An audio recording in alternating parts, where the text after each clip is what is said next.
There you go. All right, we are live. I think. Here's Andy Whitelaw, just in time.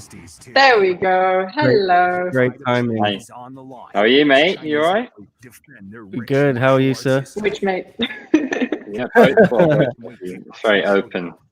Yeah, I'm good, man. I'm good. Well, we're live.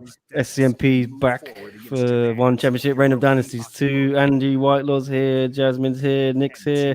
We're waiting for John. We're waiting for Chris. We'll see who turns up. We've currently got Gonna be a zero party. viewers. Are you in Germany? Me? No, I'm in Georgia at the moment. Lovely. Whereabouts? Tbilisi. I was going to say, Good are old you in Soviets. Tbilisi? But I can't pronounce it properly, so. No one can. I've been here for a year, man. I have no idea how to pronounce it properly. One of my friends moved there from KL because apparently it's a haven for the digital nomad. Oh my God! Do you know? Oh, I think I know exactly. Is he British? Yeah, Craig. Yeah, lovely chap. Yeah, Arsenal mate, I fan. met him. No way. Yeah. Oh my gosh, I didn't know he knew you as well. I know he knows Peter Davis. He didn't say he knew you as well. Yeah, well, it's not dropping the Crazy. right name. Gotta yeah. send. Yeah. Yeah, Gotta send it. Chatri's back. Crazy. Yeah, I love boy. Chatri's I new thought he's. style. Oh no, wait. Isn't dresses it down pre-recorded? This one. Yes, this was last week, right? But I don't know any of the results. You guys don't either, right? No. No. I wish I knew. It's China versus the world. Or Yeah, Asia. pretty much it. As well, four Muay Thai world champions, one kickboxing world champion, and a karate That's world all champion. Chinese. He is involved in our main event of the evening against Zhang Chenlong, and his brother, The boss. by the way, is in the co-main Indeed, event. Chatri, the boss, is here. Thanks, John KL, for the method. So this is Chatri's new thing. He did a Facebook post saying, you know, I don't like to wear fancy suits. I don't like to wear flash clothes, even though I've seen him many times wear fancy suits and flash clothes. Now he's a jeans and t-shirt guy. I mean, I can get on board with It's like that. every I'm pretty... presser. All right, guys. Oh, Chris is here. Chris, do you know Andy Hey, Chris. and Jasmine? Nice to meet you. I do not know them, but I've seen them many times on my favorite YouTube channel, SCMP MMA. Big up. Nice to see you, mate. Yeah, no doubt. Hint, hint, wink, wink. Well played. Are you rocking the party colours as well? Are you rocking the yellow? Of course, Yeah. man. Post-fight, pre-fight, I don't care as long as there is a fight. Yeah, get in. Love it. Well, Yeah, I think Nick's gotta send me one. I'll send you everyone a t-shirt. Yeah, we should do some kind of competition to give a t-shirt out. Maybe not on this card. Yeah. We give advance warning. Could it be so popular, The this next competition, one. to win a t-shirt? Yeah. The next Okay. one. You need to take a leaf. Crazy. Nick, you need to take a leaf out of Leon Jennings' book, Leaping Leon. He's the man when it comes to dishing out the t-shirt. Oh yeah, Oh, he yeah. is, isn't he? Yeah, he's Yeah. had what, Eddie Alvarez, Angela Lee, they're all rocking it. Yeah, he just beat me to it. He beat me to the punch a little bit. But Yeah. Leon cannot make it today. Where's John? Oh, it looks like it's just us Oh guys. shit, it's my little bro. Wow. All right. Jordan boy. Yes. Jasmine is obviously from Malaysia. So Jasmine, can you tell us? It's not very obvious, man. Well, they've just gone straight into it, haven't they? Oh shit, yeah. Yeah, no walk in. That's introduction. a bit of an oddity. Yeah, I do enjoy a walkout. I feel deprived of a walkout. I love a Yeah. walkout. Yeah, I feel cheated here. I felt it was really nice last week, them having the like walkout, but now they're just right into it. Or maybe gives you the they big do feel. this as the like prelim, and then they show it the week after or something. Yeah, these obviously have been recorded. Oh, it's not too bad. As long as we're getting some action, who cares? What was your Yeah. prediction again, Chris? Chris did the preview for us on SCMP MMA. I forgot your predictions on this fight.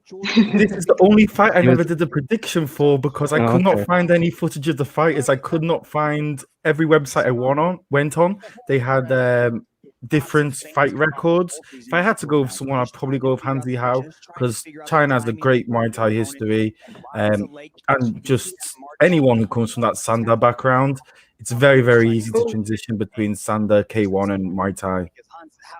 I do have to say though, I know Jordan Boy personally, and I know his record, and he's not been doing very well on one.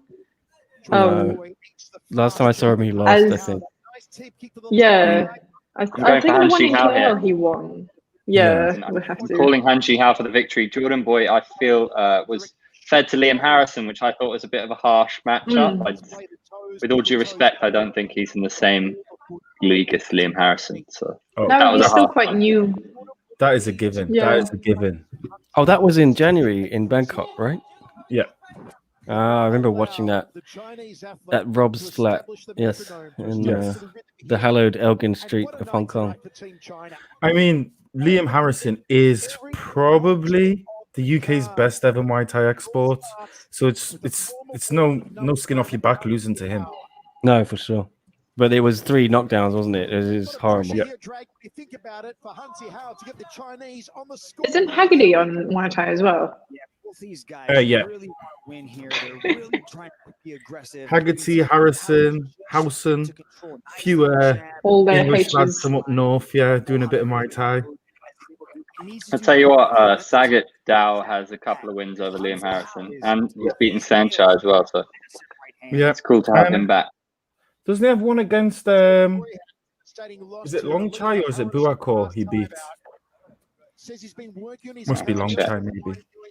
Got a bit of noodles here. Apologies. Oh. I'll tell you one thing. Committed you are to the cause. You don't even pause for dinner. Couldn't do the elbows. No, I had to. It's my 3rd instant ramen of the day. So. Right, let's have another look at this. jealous. Let's have another look at this. Oof.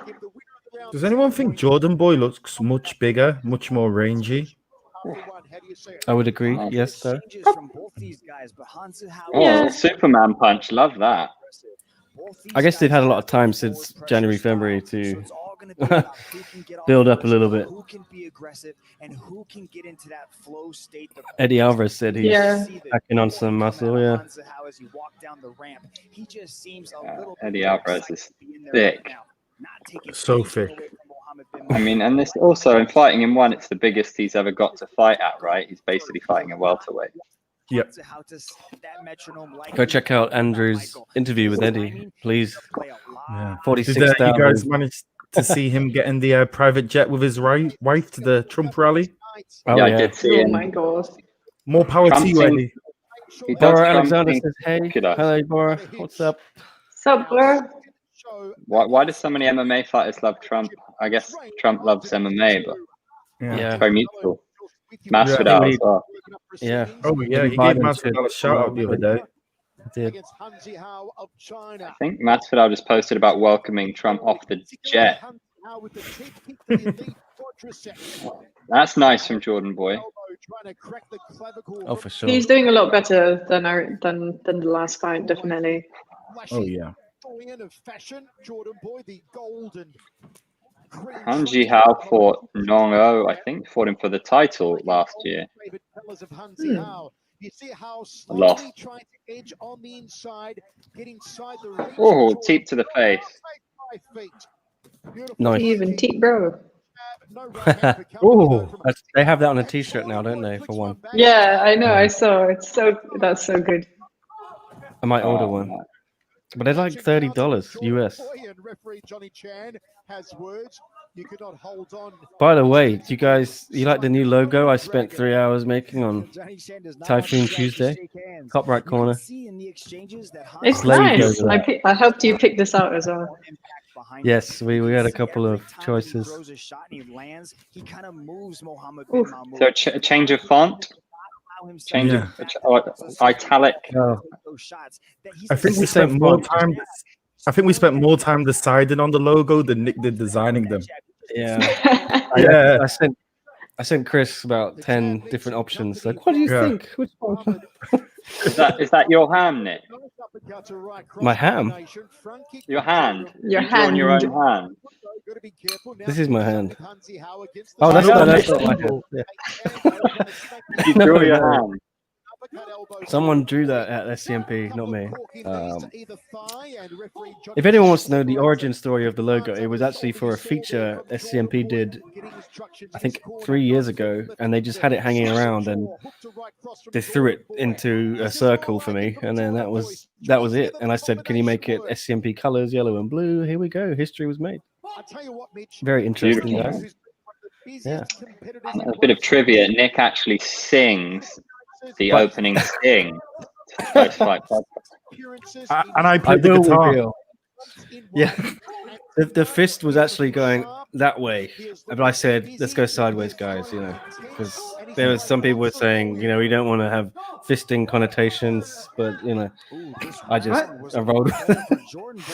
Oh, could I get demonetized? What did we miss? Oh God, we've not even finished the first fight, and there's already some fisting innuendo. Please. Oh, Jordan boy, hello. Oh, I no. got caught. Oh, no. Off he goes. Oh no. It's done. Oh, Mohammed. That was the kiss of death, wasn't it? Mm. I got excited for him, and literally a split second later, he was getting Oh, pieced up. Yeah. Saved by the bell. Nice. this is going to be hard for Jordan Boy to come back on the judges' scorecards. Yeah, that's true. Like the whole second round went to Han. Oof. Oh. Hey, Andy, here's a question for you. Have you heard any of these rumors about in Thailand and the stadiums and in the Muay Thai where they've been very much limiting the amount of time in the clinch to protect fighters from COVID? I haven't really heard that, mate, to be honest, but that sounds like something that might be a thing. Yeah. Yeah, that sounds Liam like it might be a thing. Liam Harrison was tweeting about it, and he was saying they've reduced the clinch to 3 seconds in Lumpini and Rajanadan to stop the spread of COVID, which to me is just ridiculous. Yeah, of course That's it a bit is. weird. I mean, You're in there. A little few seconds in the clinch isn't going to make a lot of difference, does it? yeah. I That's think if you've madness. got it, you're going to spread it. It's like having the fighters fight and just spraying them down afterwards, which I've seen in Cambodia. Which I don't know. All right, Jordan Boy is Before and gonna- after. Jordan boy You needs a said- beast of a third round here. Yo, in the comments, Yeah. who have you got? I want to hear those fans of Jordan boy stand up. Where Yes, are sir. you? If there are any watching. If there are any. Well, you know, if you're Hanji Hao, throw your hands up digitally. We have less fans this week. We haven't seen Chatri yet. He's not popped up. Oh, Right on the button. he still hasn't fixed this problem where his guard is always like slipping. Yeah. Mm. That's it. Seriously? Oh, that's it. Wait, when was it one knockdown? Did he get knocked down once every round, or was there two in the second? I think it was 2 in the second and then one's now. Yeah. I don't know if he Yeah. actually, if the ref actually counted one of them. That's a big performance from Hanji Hao. China getting off to a stormer. China It's number 1-0 one. China. So does anyone We have a keep score. prediction on what the score will be for China? I'm gonna go Oh, I 3-3. think they're going to get a just lead. in the Oh, mate. mercy. Look at this. Oh, he always does that as well. He hasn't fixed it. That's so annoying. You can't just stand there Basically- with Look at this. Yeah, Oh, that, my- like that. He's in the southpaw stance when he lands that. That was quality. Yeah. I mean, I think I mentioned last week that I took like a couple of Muay Thai lessons, and anytime I dropped my guard, the crew would have a fit. It'd be like, "What are you doing? What are you doing? What are you doing?" So like Yes. just seeing him drop the guard like that, I'm like, "What are you doing?" Did they should That's what we love to see Apply in like one a- championship. Honor, Yeah. respect. Oh, there we Nothing go. better than that. courage. There we go. Yeah, that Good stuff. you make a good point. That was he dropped his Nice. guard. I don't know why. Yeah, it's a problem that he has, and he's had that Yeah. since. He's not fixed that from the fight in January. That's He just, hasn't fixed that since Tokyo, actually. yeah. What are we? Is this the promo for the Matrix? Oh no, No, it's Just the COVID and gonna depress us with some COVID stuff. Okay, yeah. but Eddie Alvarez doesn't believe in masks. That's interesting for me. I can't wait till he comes back. Maybe he got infected by leaving. Yeah. He did tweet out a few weeks ago that he can wear a mask, but if he puts a mask on his children, he feels like he's taking away their liberty. Oh God. Yeah. I love America. No. I don't want to turn this into the anti-American One Championship podcast. We love America. We love Japan. We love love it all. China. We love Malaysia. We love everyone. We love Yeah. everyone. No politics. No politics here. Do you reckon he puts the seatbelt Put on on your his damn mask. children? Ooh. Bit harsh. What's I don't know. What a zinger from Mr. Whitelaw. What have you got there? Is that I also brewski? want Eddie to talk to me again, so that's Yeah. a consideration. Well, your interview with Eddie is creeping up on our top 5, I think, in the history Excellent. of our channel. Yeah. That's all me and nothing to do with the fact that he's one of the best lightweights of all time. Nothing. It's because there's a lot of Khabib fanboys have all come and jumped on it and told him to F off, basically, because he And you got said mentioned something by bad about Chael. Khabib. Yeah, Chael But, mentioned it. That's pretty cool. Chael gave a shout out to your interview. One can only dream, you know. Yeah, Hey, man. we've got a bit of Asian MMA news that came out before the show. Did you guys see that Seo Hee Ham has vacated her super atomweight title in Rising? Now, I don't read shit. Japanese, so I'm not sure why. Maybe because she hasn't been able to fight and hasn't been able to get there, and she just wants to move on and give up MMA, or because she's going to be in the one atomweight Grand Prix, if you want to speculate. Either That or. would be amazing. But it'd be funny. Yeah.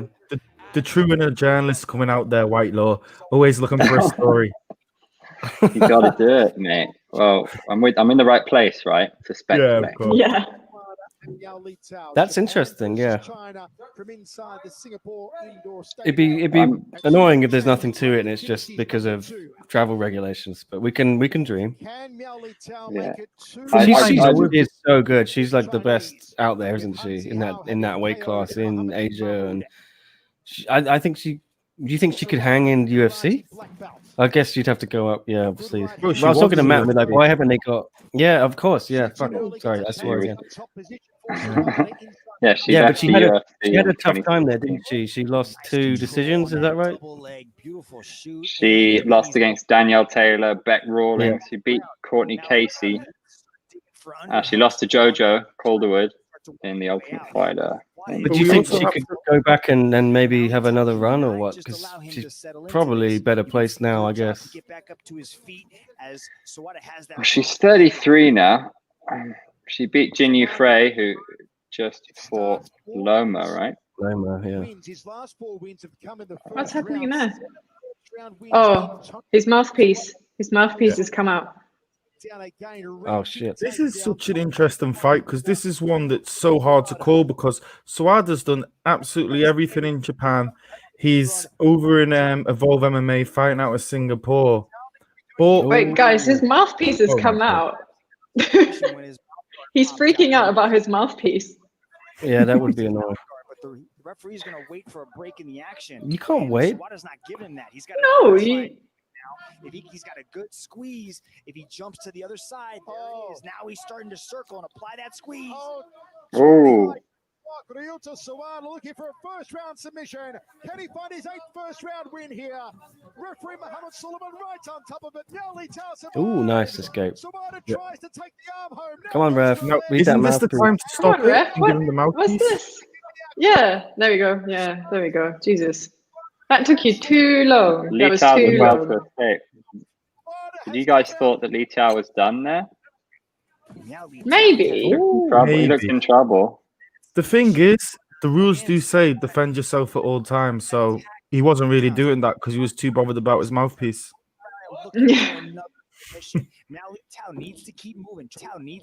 Sawada's takedown game's been solid. He's just bullied him so far. We talk about the BJJ of Sawada. We talk about the karate black belt, also wrestling experience. More than 200 wrestling matches over the last 20 years. It's showing so far tonight. Has the back, has the hooks in. Can he get the arm under the chin, around the neck, and apply the rear naked choke? Miao Li Tao escapes again. Surely now. Oh, that one's under the chin. That one's definitely under the chin. I see. Matter of He's gonna try time. and About struggle. to be 1-1. No, wow. way. How did that happen? Doing a Michael Schofield so far. A Michael Schofield. What a reference. The David Copperfield of China. But Sawada Dragon has just come out with the heavy He's so resilient. Yeah. Sawada has so much potential. I mean, if you've ever watched him in Shuto, anyone out there, I mean, he was fantastic in Shuto. Fought for the Shuto championship 3 times, lost all 3 times, but he lost to Sarata and Naito, who came over and grabbed straps over and won. So he definitely has it in him, and I think he's about 4 years old, younger than both of them. So he's only 24 years old. So yeah, I mean, he was fighting for titles at 21, 22 at Shuto, which is a top tournament, particularly at his weight class. Yeah, he's looking very, very sharp here as well. Like, it feels inevitable, but he's not even hit his prime yet if he's only 24. Li Tiao is so resilient, though. He's escaped, but you just think it's inevitable. I've lost count of how many times already in the first round, with under a minute remaining, that Sawada has attempted a rear. That's a red face. Miao Li Tao has spent so Good on him. Oh. Now he has top position. Didn't see that happening. The Japanese athlete who has 1 foot on hips. A better position here, Dragon, for Miao Li Tao. Yeah, it's a good way to end this round. I was quite invigorated by all the comments last week, Nick. Not as much love for the reign of Dynasties Part 2. No, I think it's a weaker card, isn't it? Yeah, it's mostly Malaysians and Chinese. I think the They're all on Weibo. Yeah, we should have some fun in a couple of weeks for that show. 4 title fights. Edward Falayang has been added to it with Anthony Caruso from Sanford, who trains at man, that would be so sick. Yeah. So apparently, I think Amir Ali Akbari was meant to be on that card, but his opponent tested positive for COVID. So Ritu has been bumped up to that card in the opener. I can't believe he escaped from this. Yeah. Top, he starts floating around looking for those submissions. It wasn't locked hard enough. Those chokes were. The arm triangle was deep. The rear naked choke was underneath the neck. But Miao Li Tao is tough. So what are we going for? Is it going to be 1-1 or 2-0? Surely Sawada, it's a matter of time, man. Unless He just needs to get that arm in just locked quite nicely. Otherwise, like, it seems that Miao has just been dragging it away. So the hand needs to be locked in as well. Yeah, Miao, he knocked out Kru Rong last year in the first round. And he won his one championship debut in the first round as well with a knockout against Sim Buns Run. So, you know, he's got some KO finishes in one on his record. Andrew, I'll play devil's advocate then, but Sawada keeps going for the submission. He's got 2 submissions in Warrior Series and 1 in 1 championship, and he keeps going for it. And I think at some point it's. Oh, he's gone off. Oh, Chris is gone. Crucial moment. Oh dear. It felt like that was going to be something big. I'd love it if he submits him while Chris is gone and he comes back. Just in time for the tap. But no, I think I know what he's going to say. I mean, look, if Sawada keeps going for it and keeps failing to get at it, the deeper the fight goes, Li Tiao will fancy, you know, he's stuck in there. And if he can keep him on the feet, he might be able to to get something off. But right now, he's just been defending for dear life. Virtually the entire fight has just been one-way traffic. Yeah. That's the thing about when you put someone with like stand-up game and wrestler like that. It's like most Japanese people, like they're I'm preparing amazing with myself their for a ground. gross generalization. Just I'm bracing. I mean, What are you gonna say? most Japanese fighters are just like their ground game is amazing. We've already What happened talked there? about fisting. We may as well go for generalizations. Oh, there he goes. Yes, Hello. Chris. Yes, Chris. Little yellow card. Yellow Ooh, card. Wait, Oh, Chris is back. Can you hear us, Chris? Wait, was the yellow? What was the yellow for? You need to unmute your mic, Chris. What was the yellow for in action? no, it can't be. Yeah, I know, right? We got What you was back, the yellow Chris. for? I can't. Ooh. There's a cheeky. yellow card, Chris, for something. We're trying to figure it out. Was it inactivity? Yeah, that's No, it that's the- couldn't be. It can't. Surely not. Oh, grabbing the cage? Maybe. Maybe. Yeah. Did he, Yeah, did he grabbing issue the it to both cage. of them? It might. I think he only issued it to Meow. Because you can get a yellow cage for grabbing the shorts and gloves as well. Yeah, maybe that was it then. Hmm. Another rear naked attempt. What were you going to say, Chris? I was kind of I was hanging there. No. What was your point, mate? Was I talking about Sawada? All of his things are submissions, and it just looks like a matter of time until he gets a submission. He Well, has that's what I actually. said, and then you sounds like said it. you wanted to put the converse point. Were you just going to say if he keeps trying and failing, then maybe Li Tiao is? I don't know. Oh, I thought you were talking, saying Li Tiao is going to knock him out. No. No, no. Sorry, None yeah, of I the was way only things are going I now. was only Yeah. making the point that like he's got that on his record. Like Mhm. you think if he could get it anywhere near back to the feet, which he hasn't, he's not even had a sniff, has he? No, Um, no. It's been absolutely that- dominant. But I think that's kind of what he's got in his locker, and he's not even had a chance to show it. Sawada has absolutely controlled him from start to finish. Yeah. But Meow Tao was able to peel it off. Sawada needs to change his tactics. What do you guys Otherwise, think on the comments? Let's hear from you. We haven't had much love Haven't from had our many. viewers. Not today. Not today. We need Chatri back. We need Israel Adesanya back. Yeah. Last week was an all-star cast. Yeah, Can I stay say- tuned. Nihon Jin, Doko Deska, Jungo Ren, Zainali, where you guys at? We might get a little bit of feedback from the Japanese and Chinese crowd watching. Now, yeah. Here's Tan. Big up One of yourself. our No, there you go. Tan Nguyen joined us last week, so it's great to have you back, Tan. Dan's always commenting on everything. Thank you so much. On the Twitter, on the YouTube. Super fan. Yeah. Tan, if you keep commenting, you might end up with one of these beautiful t-shirt. fight t-shirts. Don't think Tan wants a shirt. Maybe. You never know. Well, let us know, Tan. Hey, I'd love to do one of these with Ryzen one day, but I don't Don't think. go. I think Sakaki Barra would be onto us for copyright Yeah, law or something. That's definitely copyright infringement lawsuits coming. It's not Saki Kabara that I'm scared of, it's his associates, if you know what I mean. Yeah. Just the whole can All of right. worms. Here come the Yeah. comments. Here we go.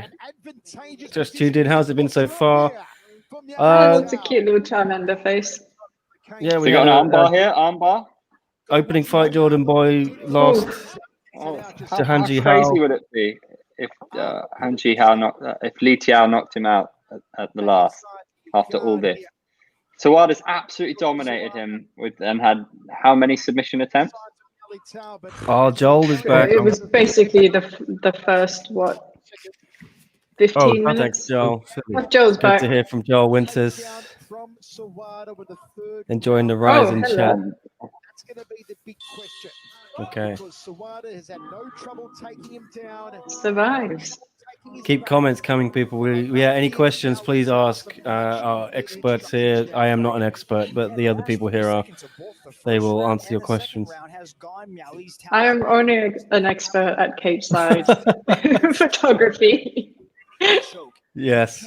All right, Andy and Chris, you can field the To tell you the cues. truth, actually, I always find it much easier to judge a fight on television than at cage side, actually. But Yeah, that's this true. this has been very, very one-sided. But there's just something about Lee Tao that makes me think, just in those ending exchanges, there's something that does make me think if he could have maybe passed that guard and got a mount, he does seem to hit a little bit harder. I mean, you can look at Sawada and he does look a little bit bruised up top on his head. I think right now he's just got to keep it standing and then try and pull something off. Well, that's the funny thing. That's what I thought you were getting at earlier. Like for me, it's been pretty dominant for Sawada, but I think fatigue-wise, I mean, we're going to find a little bit out about the conditioning of both these fighters in this third round, because it must be a bit demoralizing to really feel that he's got it and he would have given everything for that rear naked choke, and then to see him escape again. And when Lee Tao did get to land a little bit of ground and pound, he got off 1 or 2 shots, and like you say, you can see them leave their mark there. And these are the situations here where if Lee Tao can get some good shots off, you never know. He stayed in it for these opportunities, but this is where Sawada's just been dominant. Yeah, this is not where you want to be if you're Lee Tao. You want to keep this fight standing, but see, it's not a real naked choke. I believe it's marine blue or royal blue, the logo, to answer your question, John Kale. The yellow, I'm not sure. I'll have to get back to you. I'll try and find it out. I'm already searching it on Google. But back to more important matters. Have a little bit of urgency. He's got to spin. He's got to let those hands go, which is exactly what he's able to do. Michi must have heard you. Beautiful work from Yao Li Tao. But can he capitalize now from inside? So both these guys coming into this one off a loss. Sawada seeming unfazed. It looks like Sawada now is becoming a little bit passive and is looking to maybe conserve energy. Tao could not rise up to land the ground and pound. We know that Miao Li Tao does have some very JHK. if he gets those hands going. Where are you at, John? I thought you're joining the chat, man. Oh no.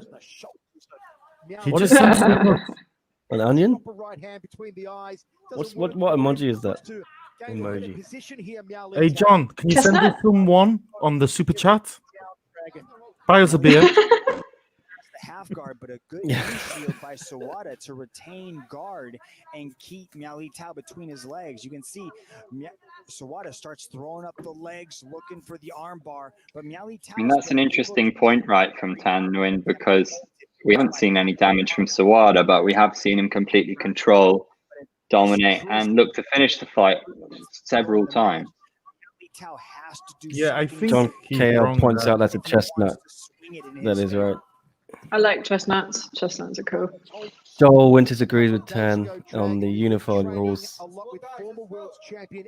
So, but what do we think of the output? Generally, okay, we can criticize for Sawada for not inflicting enough damage, but at least he's tried to finish the fight. What has Lee Tao done? He's landed a couple of good shots. That was a nice little elbow there. Hasn't really inflicted too much damage either. It's a couple of heavy shots for sure. This is better. In terms of domination, there's definitely Sawada, but Miao has been a bit too late, hasn't he? He's already started attacking now. Yeah, this is certainly much better than. I mean, those elbows were doing a bit of damage. I think he got told off. Another arm bar, but Miao Li Tao just needs to posture up so he can put a little bit more thunder into. Well, at the moment, Lee Tao looks like he's got more left in the tank. Conditioning is very good. It's one of those moments where we all wish it was a 5-rounder, I guess, because I mean, Sawada did use up so much energy with the non-stop takedowns, wrestling, clinch work on the ground. So, you know, he hasn't really left much in the tank here. No, probably not. He might just lose it, actually. There is some better. I'll tell you what, though, Sawada, considering he has a black belt in karate, I haven't seen much striking at all. Interesting comment. I cannot pronounce this username Sepiolot. Apologies if I got that wrong. Sepia lock. One not on unified rules though, is it? Who can clean this up for us? Yeah, isn't one under? Don't they call it global MMA Global rule? rule. Global Yeah, rule. global. Yeah, you're just not. Well, I think the same principle applies, right? We're looking for damage, and Yeah. if you're controlling a fighter on the ground, of high pressure grappling. We can It's like Eric is perhaps in America or over that part of the world. Morning The time over question there. is, did the judges go for the Chinese fighter considering they've flown 6 over, or did they go for the hometown boy out of Evolve MMA? Stay on top and at least finish out the match Well, I on mean, top, dropping. Li Tiao's looked so much better in this third round. Yeah. JHK dropping the virtual monies. Drop some real money, John. Who was a former world champion here in Singapore. No knockout of Suarez. What do you reckon, Boris?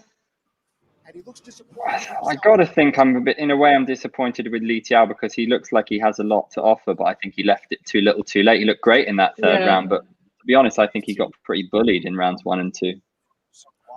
He looked very helpless. He looked like he didn't know what to do.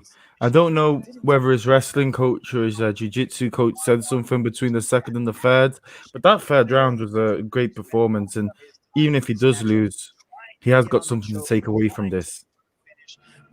Did Sawada land anything? Like, he got some great takedowns. His wrestling looks superb and his jiu-jitsu was quality, but did he land any strikes? I think some in the first few. Have called this contest in favor of your winner by unanimous decision. Unanimous. It's probably Sawada. Red corner. Yeah, there we go. Too little, too late from Li Tiao. Yeah. Yeah. Doesn't the Dragon yellow Ball. card also like dock points? Yeah, and 10% of his purse. Yeah. Nothing. Oof. I'm so excited now because I actually think this next fight is actually fight of the night. You reckon? Yeah, I love Wang Feng. He is just absolute beast. Love everything about him. Love his style, his swagger, his arrogance. Just gotta love him. Shingbo Senshi Fight Club, one of the best. Aswan is still fairly new to the big shows, isn't he? Yeah. Yeah. Because I mean, it's a really, Might go really. your way. I think it's a really tough fight against Wang Feng because, I mean, was it Elias Sanachi who he fought? Was it Age of Dragons for the belt? And it was quite a close decision, if I remember. I think it was split decision. Yeah, I think so. Yeah, Yeah, Elias split Sanachi is an absolute As beast soon as the fights are over, just the name just goes away from my memory. Like the names and stuff are cool, but Yeah, I can't remember them. I can't wait until there's actually a one event we can all get to. It'd be good to all meet in person and have a beer or two, maybe. Yeah, that would be sick. Yeah, Well, one day. yeah. One day. I was watching some old fights on Fight Pass with my girlfriend last night. I showed her Nice. Robbie Lawler and Rory McDonald and Ortega Holloway won to get ready for the fight on the weekend. And I forgot how good it is to hear a crowd. Yeah. Yeah. Because you Well, kind of like get used to it now. Yeah, Well- in the football they pump it in, the fake crowd noise, and actually it's better for it. Did they? Oh, I haven't watched any football since it's come back on. They just paid EA Sports for the FIFA special effects. Fair enough. Yeah. I'm not sure, but I think the first couple of games during behind closed doors and everything, they didn't have the crowd noise, and it just, for football, it does not work. You have to have that. And I've commentated a game. Well, no, I was supposed to commentate a game. There was no crowd noise, and it just sounds mad. You can't have it with football. fighting we're used to. It's quite nice if you can hear the corners, you can actually hear the shots land. It's kind of different. You kind of do have it in fighting anyway, because if you go to any big card, if you get there for the early prelims or the prelims, generally there's no one there anyway, so you can get that feeling, and you can always go to, well, maybe it's the same as going to a very, very local football match, but it's not really the same. But yeah, definitely. Oh, I mean, even if you go for a local football match, it still gets some atmosphere. Yo, Eric Franklin would wear the one championship belt around the crib. Cousins. I have to say the one belt is very nice. Very nice. Also, it's very heavy, so I don't think you'd want to wear it around the house all day unless you want to gain some muscles. I prefer the Grand Prix belts. I think one's Grand Prix belts are even better. Yeah. Eric, are you any relation to Richard J, aka Rich Franklin, by any chance? Because we could get him on the pod. We'd love to have him on the podcast. Oh, that would be sweet. For sure. Ace. Yeah, the Grand Prix are fun. I thought Christian Lee's Grand Prix win was pretty cool. And DJ. Yeah, I'm still on the fence about that one, because it should have been whoever wins the Grand Prix fights him. They should have just postponed it, honestly. Yeah, it was pretty weird. See, I love and then Daggy was ill. Clearly, Daggy wasn't at his best. Yeah. Well, the great thing about a Grand Prix is if you've got people who aren't stars, by the time they get to the end of the Grand Prix, they can become a star. I mean, look, if you look at the Bellator Heavyweight Grand Prix, I looked at it thinking Bader was a bit washed, and then it actually revitalized his career, made him relevant again. And the thing is, wants more stars. And that's why I love this Atomweight Grand Prix, is because whoever wins that Grand Prix with some of the names, even if we get someone we don't know in it, they're going to come out the other end an absolute star, because everyone you beat, you can take their shine. There's a few atomweights like Itsuki Hirata, Jihin Radzwan, who aren't in the top 5. But if they're in that Grand Prix and they get themselves to the semi-finals, then it's really fun. You know exactly what you were saying. They could take them up to the next level. And a couple of those have. We don't have much time because they haven't got any intros. But real quick between fights, what do you guys think of Angela Lee keeping the belt for 2 years without a fight? Deserves to keep the belt, or should she vacate? No, she deserves the belt, man. She definitely should keep it. I think make the Grand Prix belt is a de facto interim belt now, so I'm fine with that. I think the winner of the Grand Prix fight. Oh my goodness! Ooh, that was quick. Oh, I think if you get to the Grand Prix to the end, if she and someone wins the Grand Prix, if it's not done within about 6 months, 9 months, and they've got a fight on the table, then they should strip her, but not until after the Grand Prix. But it's almost been a case if we've come this far and then to strip her, it's like, I don't know. But I feel like they wouldn't do that to Angela. No, I don't think you'd get that far and make such a big point of not stripping her, and then to only do it 9 months later seems a bit off. You either do it now or you don't do it at all. Look, on objectively speaking, if you say a fighter can't fight for 2 years for any reason, I think it's a no-brainer. They have to vacate. But in this situation, and the way they've responded with the Grand Prix, it works for me. Works absolutely fine. I agree. And it will be a massive deal, whoever wins that Grand Prix. I can't wait to see who comes out on top, because I know this whole stuff with Denise and Angela's made it pretty tasty. Now Denise has to back it up in the Grand Prix. My heart goes out to Denise. Yes. Love Denise. I think she's going to win that Grand Prix anyway.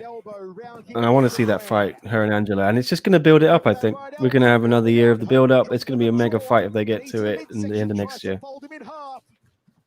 But I'm totally with Chris. If Angela doesn't come back in 2021, then we maybe have to look at that and maybe think about a real interim belt, or Angela vacates. Yeah, these guys are. I think Angela will come back. Isn't she like 3 months now? So she's got another 6. Oh, if Victoria enters the Grand Prix, good, by the way. If Victoria enters the Grand Prix, and she wins it, will Angela fight her for the belt? She's not going to be in the Grand Prix. Looks to be already a cut around the But there's like a whole bunch of archangels. Who are you talking about, Eric? Eric, be more specific. There's at least 2 in one, and there's I don't know how many in the UFC. There's also one in Quite a- X-Men. Yeah. This guy's a swinger. Oh my word. Nice. This has been fun. This has been a lot of fun. What a first round. Hooking punches from the Malaysian. Yeah, got to win for the Malaysia, man. This is a great opportunity for Aswan because, I mean, he hasn't really done much in one, but to be fighting a guy ranked number 4, if he wins this, he's got to go in the top 5, hasn't he? What a stacked division there. Bantamweights are too. The likes of Hachi, the champion. I'll agree with you there, Tan. They do have the best striking games. It helps that they've got a whole Muay Thai division. The Black The Englishman. BLK Wait, what? England man. What? There's a. I know don't there's know. 2 Dutch guys in one And they just with collided Archangel. of punches. Oh, what? Archangel. That this is very important because Doing a Google search. Nick doing the young Jamie. Yeah. Oh, Peter Baust just how quickly or Anthony guys came out Engelin. of the gates. I love Yeah, there's Engeland and Boast. However you Yeah. pronounce that name. Baust is Dutch. Engelin see is things coming Dutch, Indonesian. with big Dutch Indonesian. Over 150 martial arts Yeah, I'm not sure which one you mean, but Peter Baust is fighting Timothy Nasty Atkin in Like, probably this- Boast and Oh, man. Yeah. I'll tell you, Oh, lovely stuff from This- Wang. this is like the lightweight the- boost. this is the biggest mismatch of the card so far. This is boys Aswan's versus- doing pretty well though, surprisingly. expressed their joy to be able to compete. By here doing well, tonight do you mean surviving? and put on a show. I mean, he's dropped one once. I would say Yeah. that's pretty good considering. in this stacked division. I mentioned earlier on Tom tonight Taylor, that if you're the watching, Chinese in one Super Series have where you at, We man? miss you. down over the last 18 Give us a months. comment. We've already Join seen in. a win earlier on by Hansi Hao knocking out his Ooh. opponent. Oh. Mahmoud. Some big overhands. His knockout. A little wild with his shots, Aswan. Aswan Shea Mhm. Will I feel like Wang is going to knock him out with an overhand right. been Yeah, spectacular. or Chris is that calling sharp it. elbow. Producing some fantastic It might just go all the way. Ooh. And Mitch, they are doing it I don't think it will, man. No. Thai, and the style of Muay Thai that's coming out of China. It's this really beautiful Ooh. mix of traditional There you Muay go. Thai That's was the good. elbow on the break. That's Oh. sort of Dutch style of kicking and punching and some Western boxing. It's beautiful to watch. It's fast. It's accurate. Wang and does not look very comfortable in the clinch sometimes, though. Michael. Andy, this question's for you. Andy's best mate, Eddie. It's just a Well, wonderful he's a little bit disappointed that he's not getting his title shot, isn't he? He really wants Christian Lee, and he thinks he deserves it. But look, he's 1-1 in one, isn't he? And he didn't get off to the best of starts, That's a tongue as we twister. all know. It's 1-1.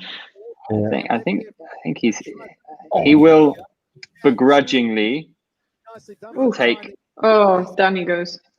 he'll begrudgingly take probably the Dagi fight, right? And then if he wins, he Was that will a probably crutch hit? get his wish and he'll fight Christian. I would love to see him fight Christian Lee, to be honest. I think it'll be, as a spectacle, it'll be amazing. And, you know, you've got 2 ends of the spectrum, kind of one of the most exciting young fighters in the world versus an OG like Eddie, who's fought a who's who. Might be a passing of the torch, or, you know, any way that it goes, it's a really good storyline if those 2 fight. If I'm Christian making Lee, a. Oh, go ahead, Chris. if Christian Lee were to beat Eddie Alvarez, I think he will overtake Angela Lee and become one championship's biggest star globally. 100%. I think Christian Lee should be Maybe, a bigger maybe star not. than he is. I rate him so Yeah. highly. I think he's fantastic. The only thing that kind of frustrates me is what you're saying earlier. You know, you're saying Daggy was ill or just not quite right going into that fight. It's just like, it does take a bit of a shine off it. But that being said, Christian took that on short. Ooh, what was that? I don't know. I Christian think he took just that fell fight over. on short notice. We have to remember that. Christian took it on short notice and looked amazing. So I don't know, that just took him to another level for me, that win over Daggy. But how bad shape I think is Daggy Christian in? is We going don't to know. fight. I think I sent Chris this a tweet from Adriano Moraes tweeted something saying like let's go, and he added Chatri and one championship. So I think they found a place for that fight with DJ, and I'm gonna gamble on it being December 18th if they're doing another live show in Singapore before Christmas, my birthday. Just putting it out there. So maybe Eddie will be on that card against Daggy, I think. I've got a question for you guys. Yeah. You go, Chris. Yeah. You go, mate. Oh, you guys go first. You guys go first. No, I want to ask you, Hong Kong crew, if there's this green lane between Singapore and Hong Kong, what chances are we of having a one event in Hong Kong? Any? Never. 0-0. They'll go to Macau nice. if they come near here. But They'll Yeah, go to Macau is Macau. more They'll likely. definitely go to Macau. there's no Hong infrastructure Kong- here to hold it, and there's no interest. Hong Kong and Macau would be cool. Hong Kong and Singapore are like such big rivals that it's very, very hard for the two of them to get on. For this question, I don't think there are interim belts. There has been one, I think, in the flyweight division. I'm not sure what the color was. Andy, you might remember better than me, but I Well, know the those- silver those- belt's the Grand Prix belt, isn't it? Grand Prix belt, yeah. So I don't know what the interim belt color is. Eric, Man, sorry. Aswan smiling his face off. I think Yeah. interim belts globally should be a different color, don't you? Would you support that? Well, yeah, I'm like, so Justin Gaethje and Khabib have the same belt, right? And then Doesn't make sense to me. doesn't make any sense. No. Just waiting, anticipating that big shot. I still watch The Last Dragon. Okay. Aswan Shea will continue to look for the haymaker off the right arm. Short knee on the Oh, Ooh, Wang Wing- referee called it first. Shea will. He Ooh, shit. Ooh, wow. Oh my God, it's flowing down his back. Oh, wow. Chris predicted some crimson, didn't you, on this card? Oh, 100%. This is one I think there's going to be. Do you want to crimson clean that up all first? over It's the going place. down his fucking front. Oh my God, If I sorry, I was him, swore.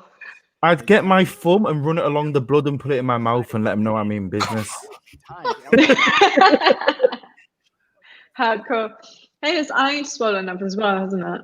you've been Pretty watching bad. too much Rory McDonald, Chris.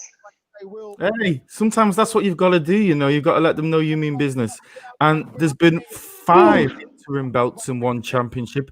Gafurov, Bibiano Fernandez, Kevin Bellignon, Adriano Moraes, and Geje Eustacio.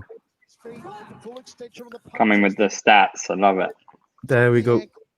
Here's the one I was going to ask you, Andy. If DJ gets the belt, I think the first thing he has to do is go up and fight Bibiano. They're best mates, though, aren't they? Yeah, they're but best mates. That's always been his one rub in the UFC, is he never went up and fought for another belt. This is pretty much last chance saloon now. I'd rather he goes down in one, Yeah. you know, for strawweight. I think that's more natural weight class in one for him.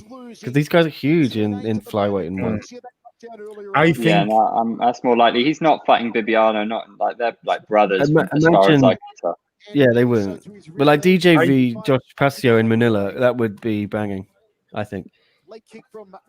Oh, That would be cool. fantastic. Yeah, and then another belt for DJ, adding to the legacies. Then he'll have two world title belts, the Grand Prix belt, and he can ride off into the sunset and play video games forever. Work on that Twitch account. Yeah, all DJ's tweeting about now is video games. I get that. I like that. Yeah, that was a really Yeah, I respect that. DJ's checked out. Mighty Mouse Gaming. To tell you the truth, though, Yeah, he's my not only in a rush, you criticism see. of DJ, for someone who's into video games, Asian culture, anime, he hasn't really embodied the culture of one, say, as much as an Eddie Alvarez. I feel like Eddie is happy to be in one. I feel like I don't get the same vibe from DJ, maybe. I think Really? DJ just. I feel like I Eddie think he's wants just to. taking his time. I think No, Eddie. dude. I think Eddie wants to fight in Tokyo, in Shanghai, in KL, in Singapore, in Bangkok. I think he wants to go the world and travel. And, you know, even if you saw him at the, was it after Century where they all went to Phuket for the big party and play video games? Like, Eddie seems to be in it Oh no, all. that was Maybe that's that was just- the first Tokyo one. The it was the one first Tokyo before show. Century. Yeah. No, I found it. I've always found it the other way around. Like DJ's been so obliging with interviews. Eddie's been a little bit tougher to get, and I think Eddie's a There you bit go, Chris, annoyed. you got Like your he win. didn't have a good start to his one career, and 2-1 then China. expected it to go a lot differently than it's gone, and he didn't expect to have to wait for his title shot and be left hanging for a while. I don't know. Yeah, Do we Keanu, think yes. Joel was asking if can DJ get down to strawweight? Do you think is that possible? I think he could. Yeah. Oh, yeah, He'd have to 100%. get down naturally I on think him. if he get wanted down to, the he walking can. weight, right? Yeah. Just cardio. I mean, what a great win there for Wang Wenfeng. Absolutely great athlete. I said it was going to be a great fight. I said he was going to win. I've got all my predictions right. So everyone out there, I hope you know. And yeah, it's just an odd win because he's ranked 4th, and I don't think he moves up after that. No, I mean, I guess maybe it was too difficult to get any of the other ones in Singapore. Yeah. Is this... That was a really fun fight. I think, can we just show a little bit of love? He was Yes. Aswan came to fight. And I thought he was good fun. He didn't ever look like winning it for me, but he didn't get knocked out, which we both thought he would. Yeah, So fair play. I was right. Suck it, boys. Eric, I agree. Video games are awesome. We can't Video games criticize are DJ awesome. for playing video games. Yeah, big up Metal Gear Solid and FIFA. Controvert Goose is back. I remember you from last week. Well, that might well be the case. We're more just very much, we're borderline fantasizing here, aren't we? I don't really think that DJ is going to be fighting Pascio in strawweight, but it would be fun. Yeah. Yeah, I think DJ's at that age and that point in his career where he doesn't want to dehydrate himself. He's not bothered, is he? It's like, I think I'm that age as well. I think we're the same age, and he wouldn't be able to dehydrate himself. He'd have to get his walking weight down and like do it over a long period of time, which again is probably even harder. I don't really think it's going to happen, but I think it came about because we said if he was going to fight Bibiano and move up, as long as Bibi's champion. Bibi's 40 though now, so he's not going to be around too much longer as the champion. If there was a different champion, I could 100% see DJ moving up and doing it. But maybe moving Bibiano down, walks away and DJ enters the Grand Prix for the next championship. I mean, if you look at Demetrius Johnson's body shape, because of his college wrestling, because of his history in wrestling, he actually has huge thighs. And I think if he did want to go down in weight, I think targeting cardio and trying to reduce those thighs would probably be the way to go. And he could probably reduce some deltoid weight, and that's the one places you would have to target, because that's the one place where he's absolutely stacked. fair play. I'd love you to tell him that. Sort your thighs out, DJ. You haven't seen me on the beach. Thick thighs save lives. All right, here we go. I'm Gianni excited Suba. for this. Gianni Suba After 17 months. back in forward to action. Yeah, it's been a long time since he checked that kick and it broke. Oh, that slow motion, I just had a flashback of it. That was so bad. Yeah, what was it, the shin or the leg or what? I think it was the leg. Remember Yeah, Tang's it's fight horrible. against Song Jong Lee Control. when he I'm racking my brain. won with a body kick? Yeah, second Yeah. round. That's one of the most impressive finishes I've ever seen. Boxing, wide array of kicks. We saw Come on, against Keanu. Keanu's got to be the underdog here, right? Tankai is 10-2. He's won his last 5 in a row. So Keanu's been out for 17 months.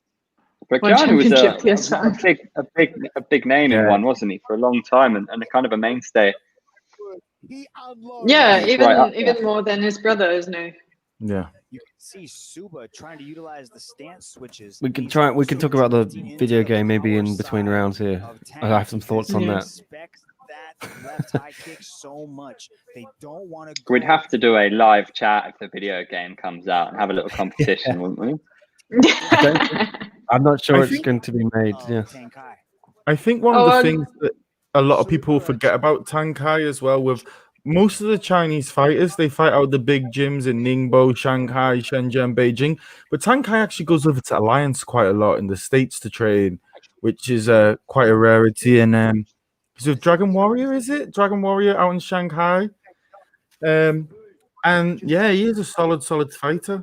The only problem is, did you ever watch his fight against Edward Kelly? I have not. The decision. That was shockingly poor. Yeah, I don't know if it was something to do with him, but that day he did not, or he underestimated his opponent. Probably. Does Keanu look a little bit tentative, understandably? Yeah.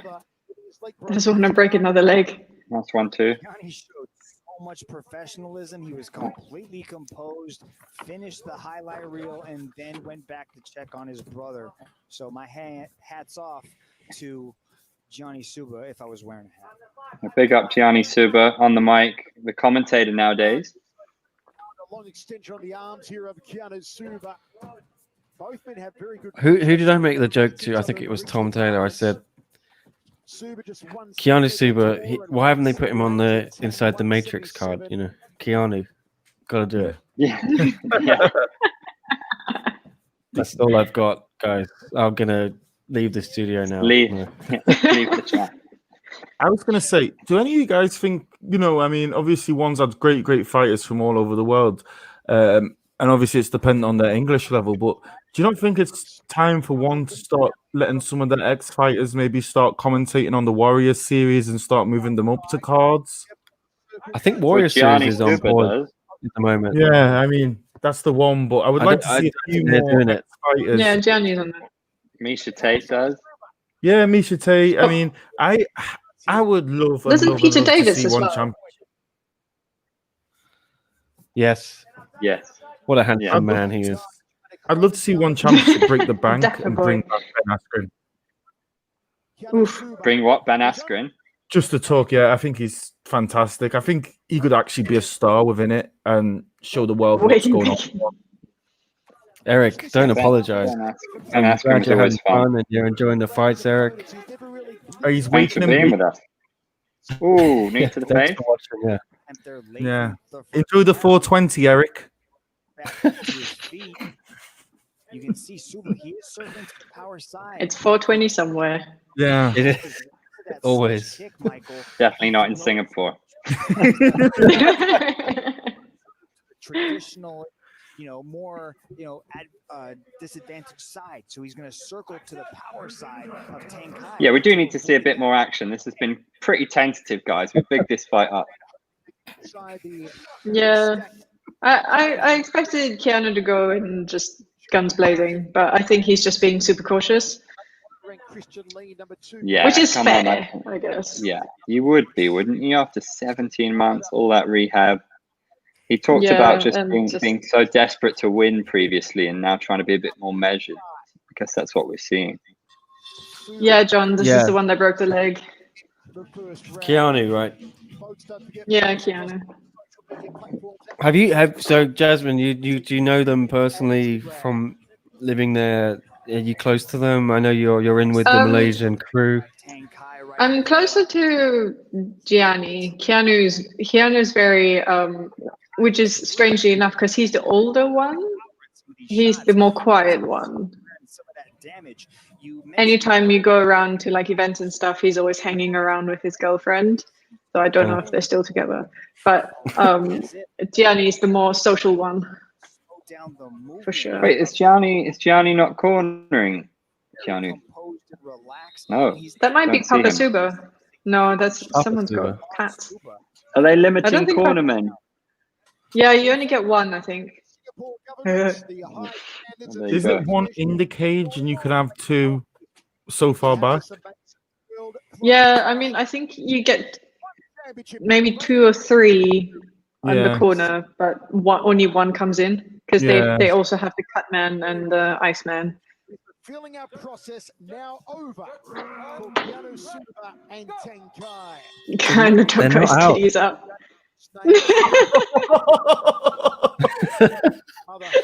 Tired. It's hot. Okay, Hong Kong is hot. I don't have to defend myself. So to are you, you, John. Nick. So are you. I know I'm hot. Yeah. Control early from Tenkai. What the hell? Some ranging techniques from Keanu Oh, This guy. is that Get outta here, what he wants to John. do? I think he just wants to. He's just jealous. He just wants to submit. We know Ooh. just tests the jaw of Keanu. But Keanu didn't flinch. Walked into a stiff jab. Hand out of Yeah. stance. I think Keanu is looking for a submit now. Has anyone? Was there like interviews for this? Referee Ooh. I Does did anyone an know his email game inter- plan? I did an email interview with Keanu. Yeah, he said he had a very clear game plan. Didn't go into it though, for obvious reasons. I don't know. Secrets. I think he just spoke about his overall philosophy changing a bit and not trying to force the issue so much. does not understand. I think that's why he said that's why he got so injuries, because he was really too obsessed with getting the win and maybe forcing it. Leg kick was checked by Yeah. Tenkai. Counter off it, but didn't have the snap behind that right hand. Front kick. He's like Super not Brothers. even trying to check anything. He's just Action now from both avoiding checks. Tenkai Dragon. Super Brothers trainer Bali MMA, right? You see Yeah. Yep. And Shout if out they're to in Leone. KL, they go to.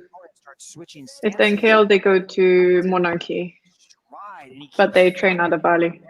right down the middle. Bali MMA. Aguilan's at Bali now, right? Start putting some Yeah. Aguilan does both. I think he reps Monarchy, but he does.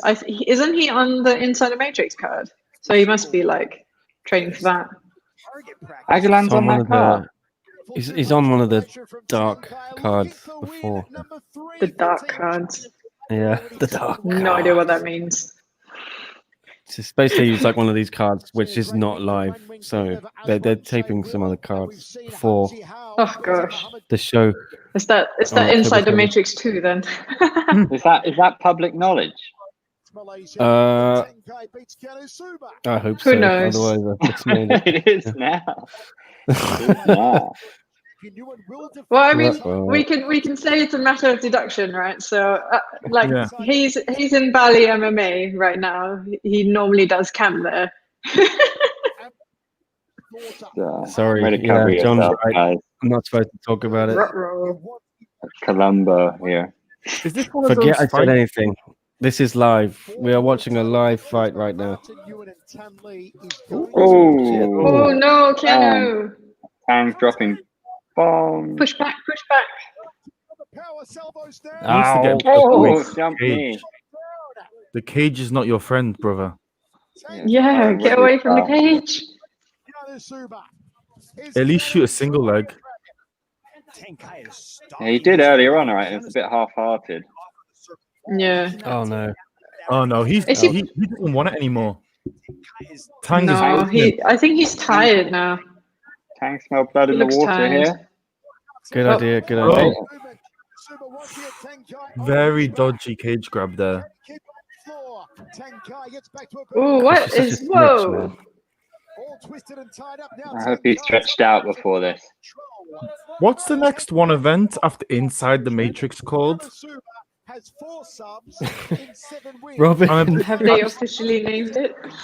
I hope they call it Glitch in the Matrix. Oh, we got some trolls here, man. I'm not sure I can put their comments on screen, but Yeah, the Oh, comments no. have descended ever since these are John alluded to your. degenerates from Hong Kong that Chris and I know. Oh, Hong Kong degenerate. I know exactly who it is. Yeah. We won't name them to give them infamy. But now I want to check. Sorry to say, guys. No, Keanu looks like a guy who's been out for 17 months at the moment. Yeah, Not looking too sharp at the moment. gassed out. To the right side. And Definitely gassed out. So the next event apparently is called Next Generation. It's more of that. He needs to put some combinations together. Good. Not good. outside It was a the good TV Matrix? series, that one. No. So Victoria The Lee, Matrix 2. next game. The Matrix Maybe. Reloaded. Can anybody answer me this? If you're 16, can you legally fight MMA in Singapore? Yeah, I you know- can. Korea, Thailand, Japan, it's for sure legal. China, they've had them, but China doesn't really have laws. China has grey areas. Yeah. So I do some not know of the about Singapore. Kunlun, I think when Kunlun, when Mengbo fought Weili Zhang, I think they were both pretty young, Yeah. weren't they? Yeah, I know in Kunlun they've had I think 18 for sure, maybe 17. I love you too, Ashley. Get back in the ring. I want to see you get another win on the Yeah. record. She's one of Much Hong nicer Kong's comment. None of one this of Hong Kong's crude big language from Robin. up-and-coming MMA stars. Nice. Big up Ashley Martin.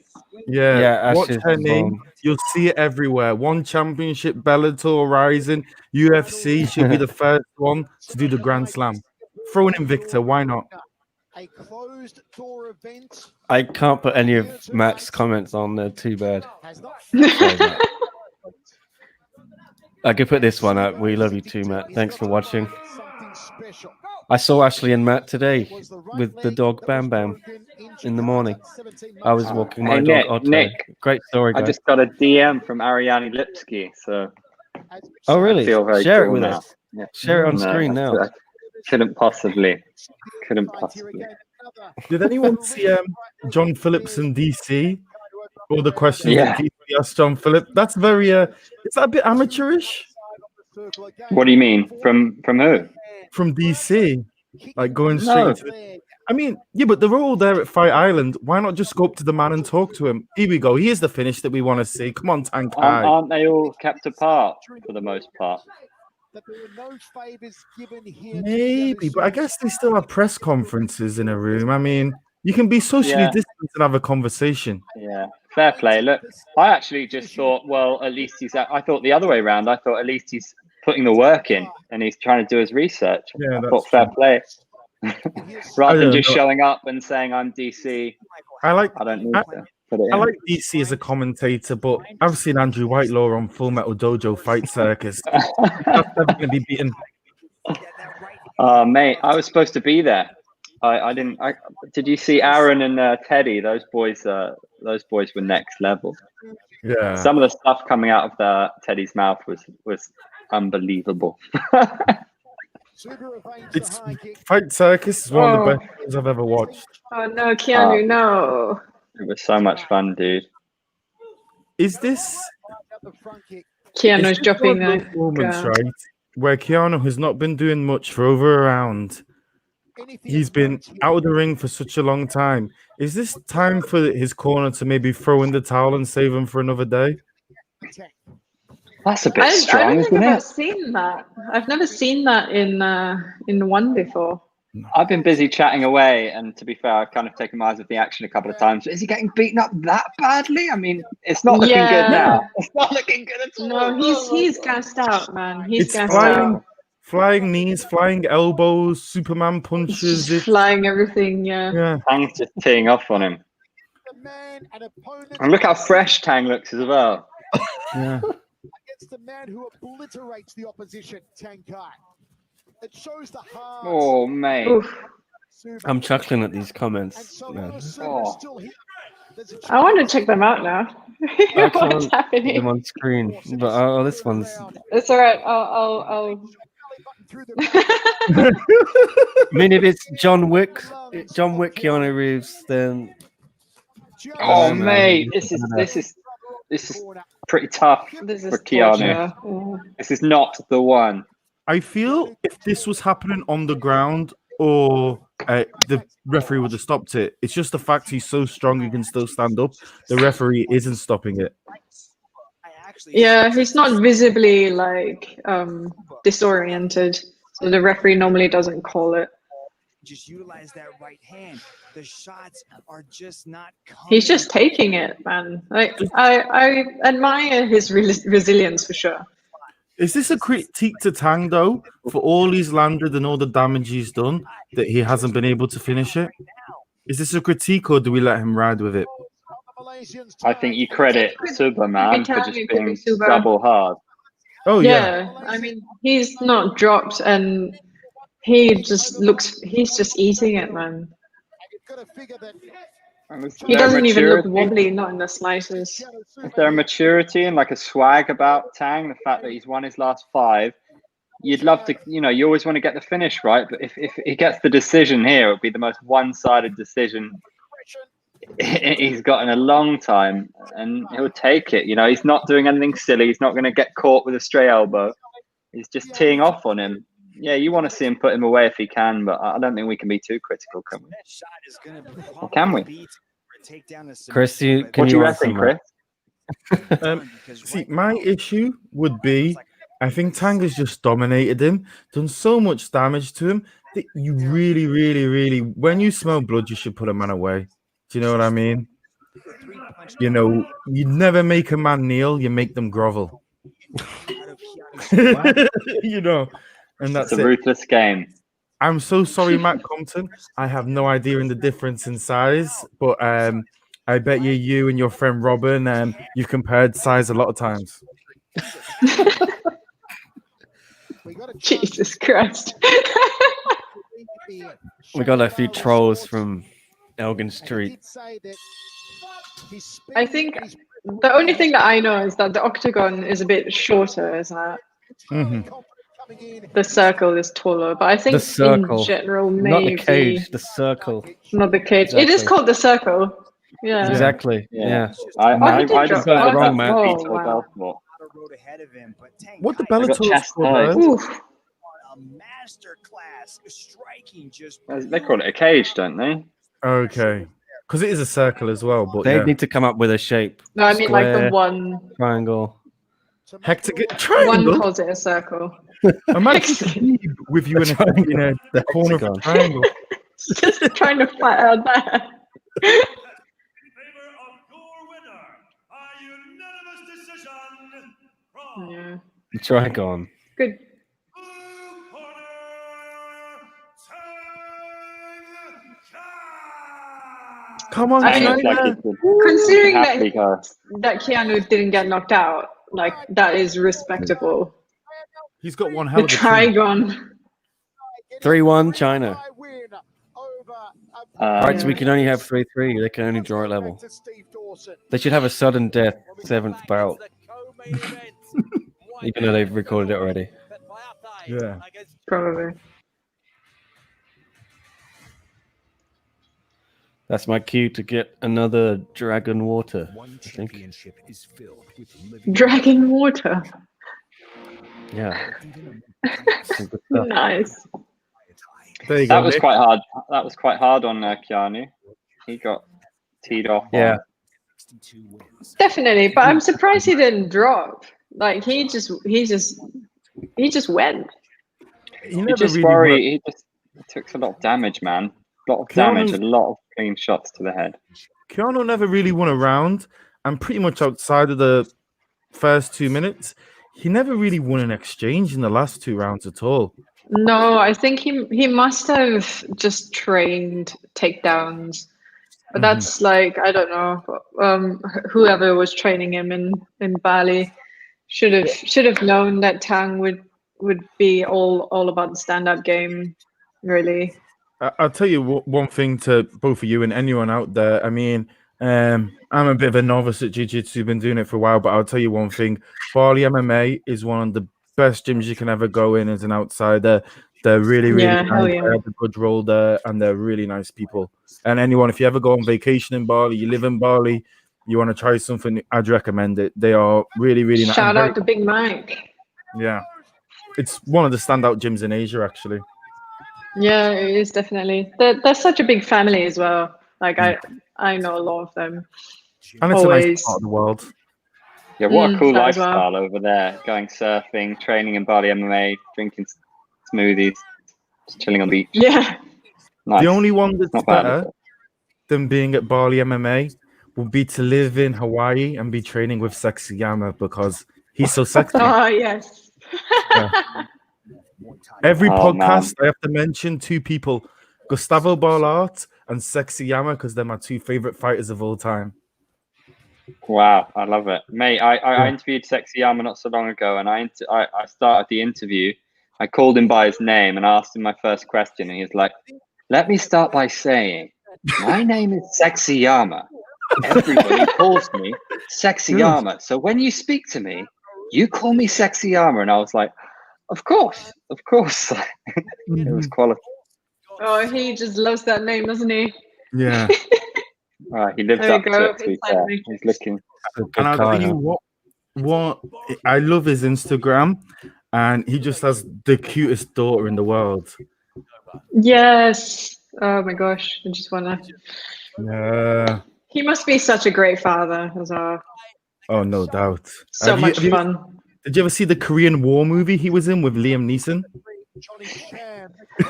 No, I haven't yet, actually. Is it good? I just watched the 10 minutes of Sexy Yama in it. Apart from that, yeah, it's okay. When he came Like, to our stand office, aside, Liam Neeson. when he came to our office at Fox, the lady on the door was like, "Oh my god," and wanted a selfie with him, and didn't know anything about MMA. But I think she might have either just seen a Korean drama or the film with Yeah, Liam must Neeson. have. But she only knew him because of that and had no idea he was even a fighter. So that was fun. Also, his wife was a huge pop star. This one, we've got Deadly Star versus Jang Chunya. And me and Nick right now, we have to big up Jang because he's based out of Shenzhen, Shengli Fighting Club over in Shenzhen, where right now the president of China, Xi Jinping, the chairman of the Central Military Commission, general secretary of the Communist Party, president of the People's Republic of China, and paramount leader, where he is right now trying to bring Hong Kong and China closer together. So post-fight, we stand with you, China. We are South China. So Jang is my boy. Let's big it up. Do you think she's watching? Hey, Xi, if you're watching, send me If you're some in the dollars. chat, Send me give us a some RMB. comment, man. Yeah. John's weighing in on the Sexy Yama debate. Who's the sexiest Korean? Is it JHK Whoa. himself or what? If it's John Hyon Ko, I'm out of here. Surely, the coolest Korean is fighting on Sunday. The zombie. No doubt. No I'm doubt. a big zombie fan. Or you mean the Cannot Iron wait for Turtle? Or what? Mate, Oh. everyone picking zombie over Ortega or no? Yeah, hell yeah. But you can see Yeah. that calculated style. It's just one of them where Zombie's lost in the past, but no one's ever done to Zombie what Holloway did to Ortega. Needs to change the rhythm and the tempo. You know? Fair play, man. True that. Yeah. On Sagadao Papaya Thai because they've only got 3 rounds, Michael. So Sagadow's 3-1 in MMA, huh? Yep. We'll see his younger brother. 6 years is such a long time for him to be out, though. Yeah. I mean, Sakatawi won Rajanadan, Lumpini, WBC. He is top, but this is Django. Oh my gosh. John Fun K, fact.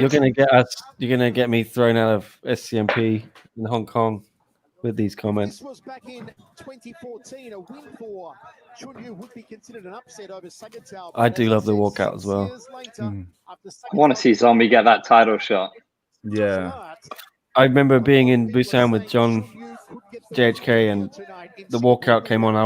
We were interviewing someone else in the back and I ran to go and listen to it and soak in the atmosphere. And it was very cold, so cold. What's your favorite one championship walkout? Surely Shinya Aoki for me. No, Yes, back as Ongla Survivor. and Sang. Back as Survivor is my favorite. Yeah. Baby Shark. Dubstep Baby Shark. Yeah. What about Sexy Yamas as well? Isn't bad either. It's Oh, different. yeah. But the problem with Sexy Yama is you can I'm go. Aoki all the way. you can go back into the vault and you watch some of his entrances back in Dream and Pride when he had the full orchestra. It was something else. Don't know if any of you guys saw, but Genki Sudo, if you remember, Genki just got into the Diet in Japan. First ever MMA fighter to be in a parliament. So, yeah, I don't know if that's a good thing or a bad thing.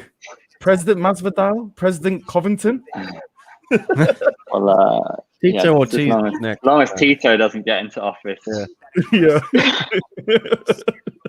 Has Brian Ortega shaved his head? Oh my god, was that to make weight? No, that's Okay. crazy if he did. I'm looking at it now on. Oh my god, that's weird. I loved his hair. For God's sake, Brian. Imagine being so desperate to make weight that you just shave off your head. Hey, speaking of walkouts, what about Mayhem Miller back in Japan? His walkouts were unbelievable. He had all those girls with him and the masks. He's a Full Metal Dojo alumni. He's in jail now, I think, maybe, though, unfortunately. Yeah. At 5. It is stacked. Oh, From the Deadly Star Sangatao.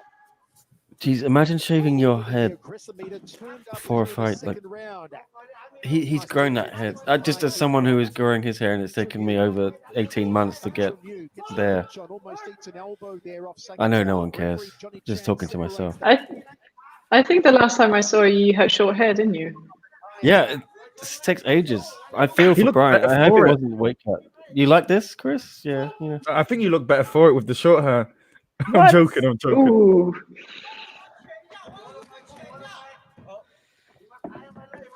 That's insane. This fight is actually being far more competitive than I actually thought it would be.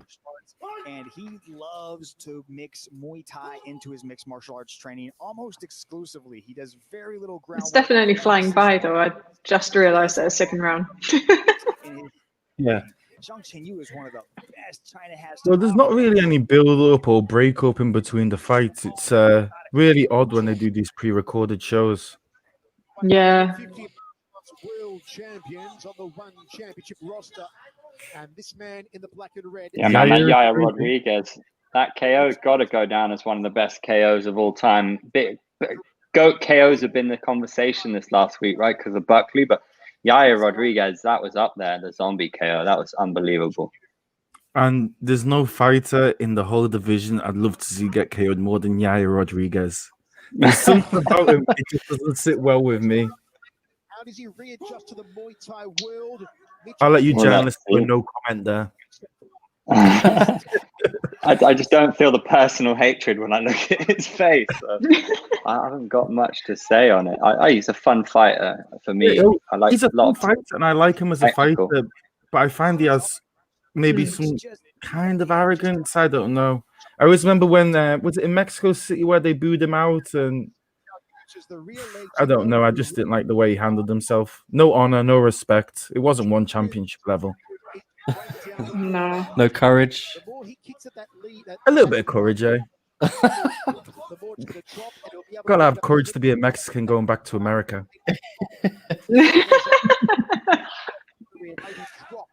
The Chinese athlete looking for the clinch, and Zhang Qinyu didn't want any of it on that occasion. To see though, continually leans out of the way the high left round kick. What's the scorecard for the Chinese fighters right now? They won it. They won. 3-1. No, 3-1. Chinese athlete.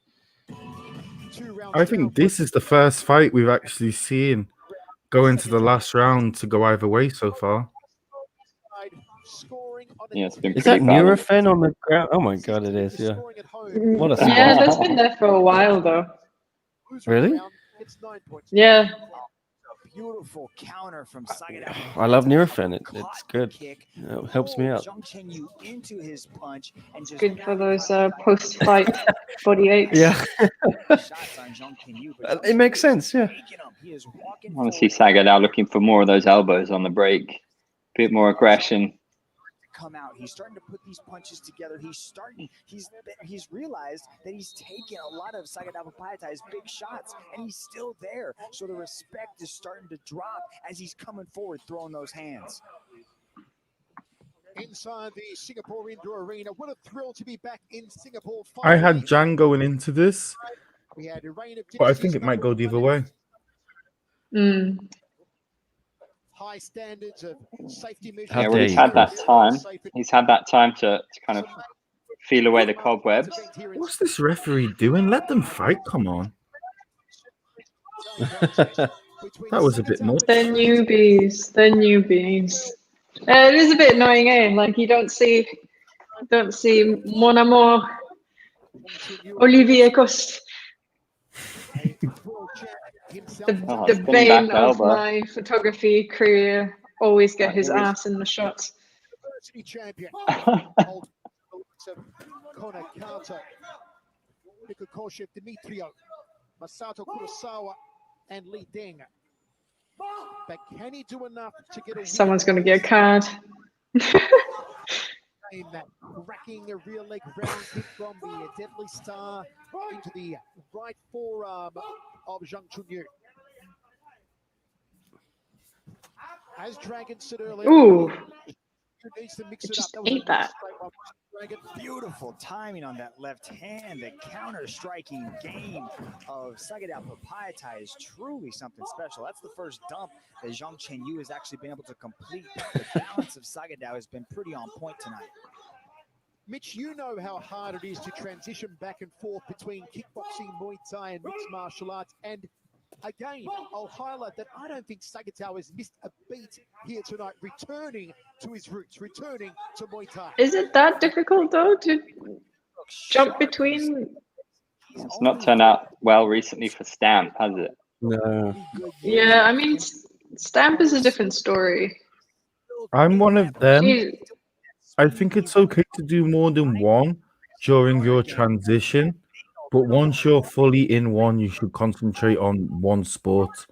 Like, I have no problem when you're transitioning to MMA, still doing Muay Thai for 1 or 2 years. But then once you're fully in MMA and you're working, you should just concentrate on that one. yeah, Each I into mean, their own. that's how she just lost both her belts, right? Yeah. Riddell, Yeah. awesome kickboxer. Now he's fully focused on the UFC, right? Fully invested in MMA. Probably a lot more lucrative as well. Yeah.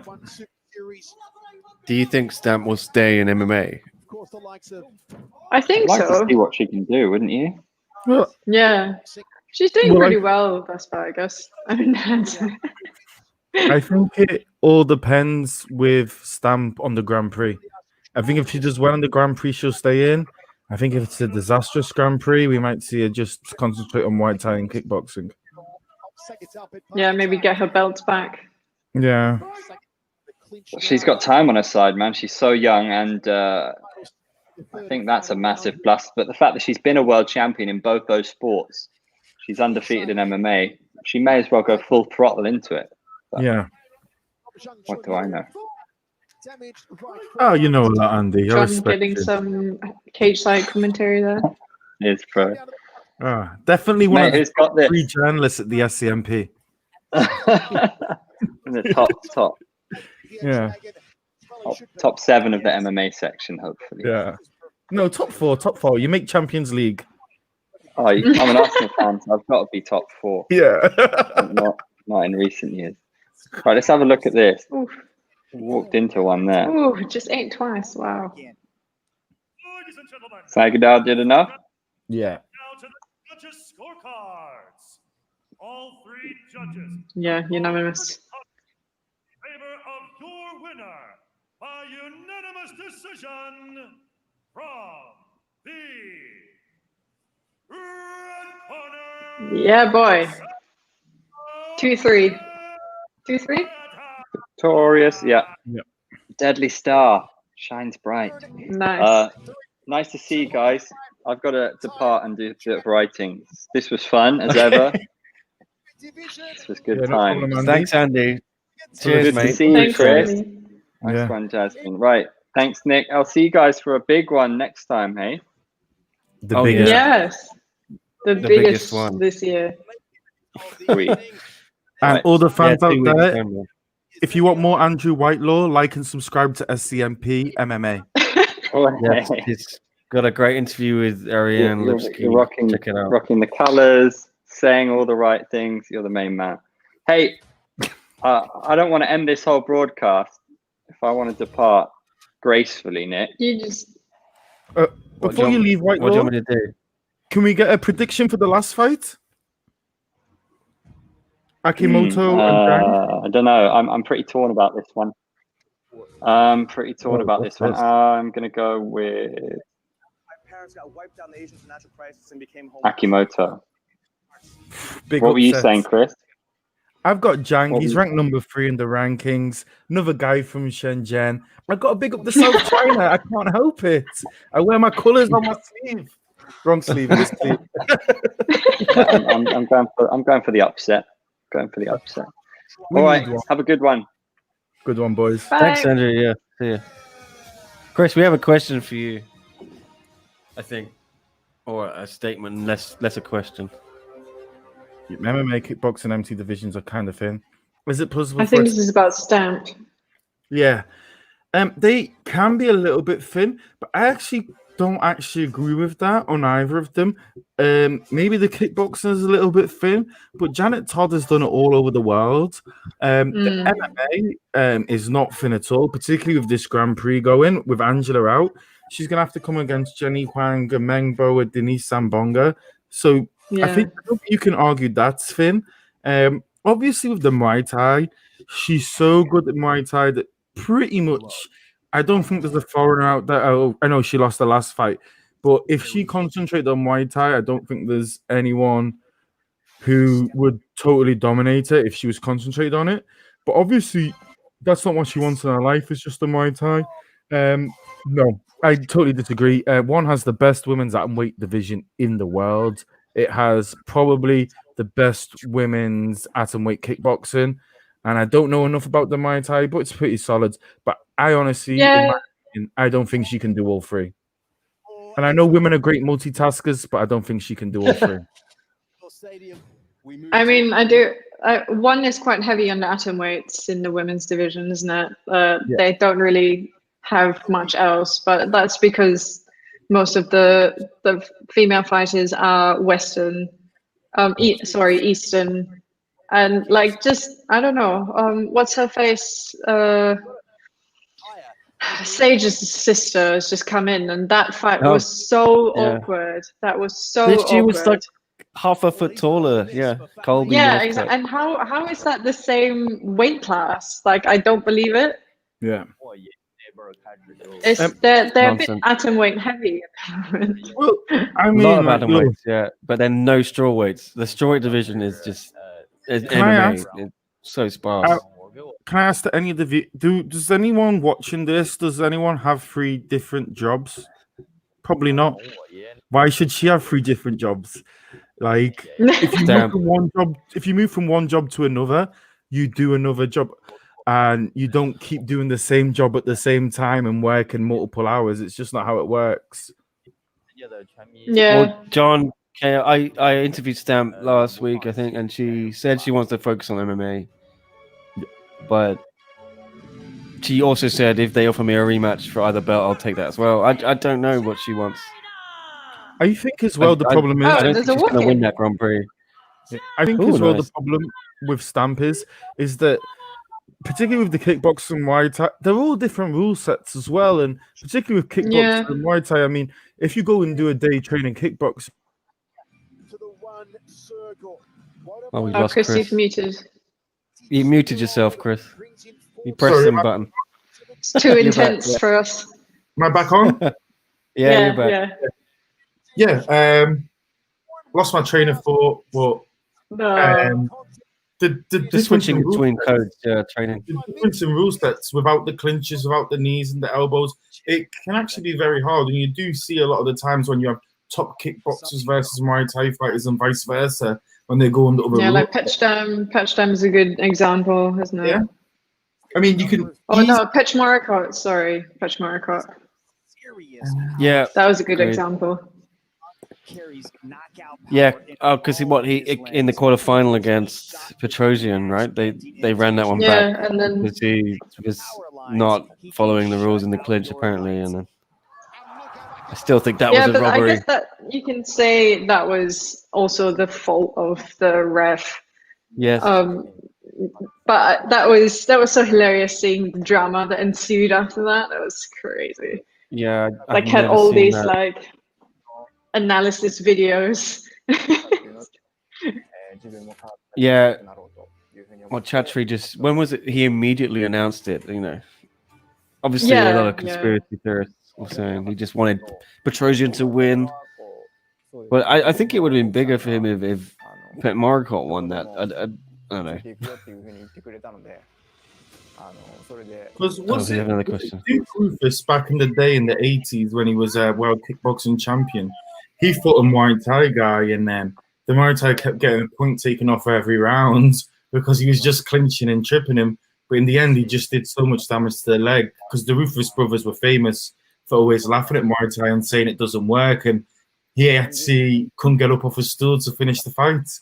So it is one of them, but it does show you that like the guy lost every round because he had to keep taking a 1 point deduction in every round because he, you know, that's the game he grew up on. And I think Stamp has great potential in MMA to go back to the question, but her best sport has to be Muay Thai because she's done it since birth. Yeah. It's just Once in Muay Thai, always in Muay Thai. And they are powerful. They are powerful athletes, man. Just even spending a week doing some classes in Thailand, you just like the crew like fucking kicking against the sandbag, and you just like you feel like the whole gym is gonna fall down. Like, whoa. Have you ever checked a leg kick? No. They wouldn't do that though. They wouldn't do that to a noob. Imagine getting an egg and putting it on your shin, because that's what you will look like the next day. Yeah. I can imagine. Or it's just breaking. Yeah. Who have you guys got in this last fight? Akimoto for me, yeah. Japan. Yeah, Akimoto. Japan for the win. He's ranked number 349 and 13. Akimoto is only 21-1. He's another Evolve MMA homeboyer. His best win actually of his whole career is Josh Tonner, who is solid. But if you look what Jang has done in Thailand, what Jang has done in China, this is really a guy on the come up versus the guy with all the experience. Oh, it's on kickboxing. Oh, right. It completely flew over my head. I didn't realize it was kickboxing. But Akimoto's 28 and has had 22 fights. Jang is 22 and has had 63. Dapper Dom. Dapper Dom. And when's he coming on? He's there till Christmas. Yeah, there we go. Sheng Li ran her fight club. That is in Shanghai. So big, not Shanghai, Shenzhen. Sorry. So big up the Shenzhen boys. And also, what you have to remember, big up the South China. Jang's dad and granddad were both professional Muay Thai or Sanda fighters as well. So he's third generation. He's like a Gracie.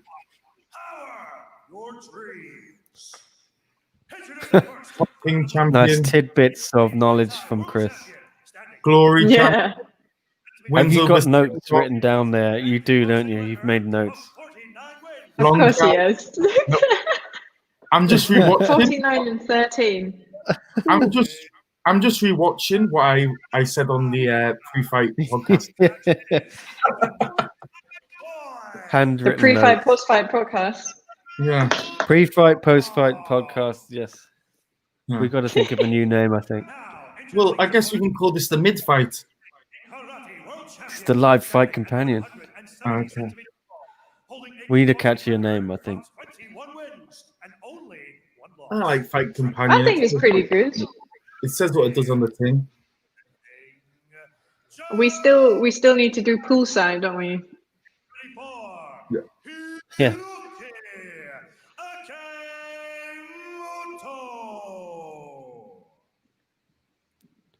And when the action begins, your referee in charge, Mr. Johnny Chan. Johnny Chan. Who was the ref last week who didn't stop the Reese McLaren fight? Mohammed Salman, I forgot. Sulaiman, yeah. Yeah. Oh my god, that was. I so think bad. Mohammed Sulaiman was the MMA one.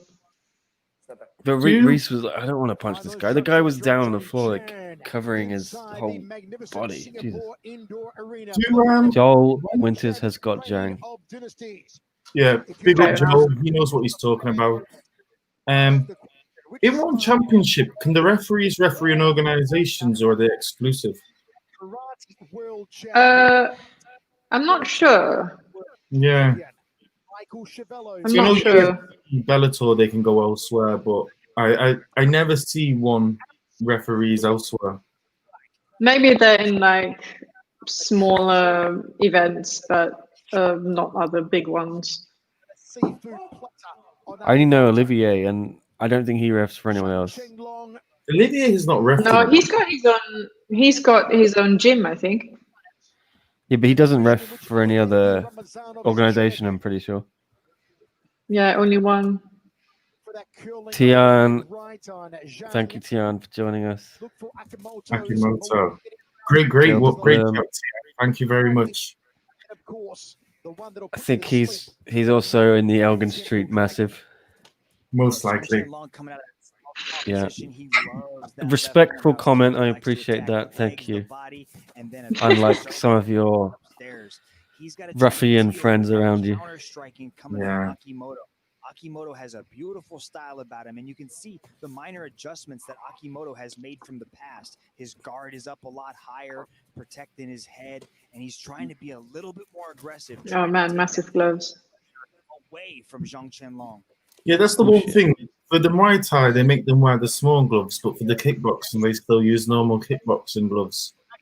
Yeah. Don't know why. Yeah, I'd like to see it in the small gloves. Small gloves. Actually, I don't think Shimada's been allowed to come in, surprisingly, even though they've got a lot of Japanese fighters flying in. That's probably why we don't see him reffing. There we go. No headbutting, no groin. Yeah.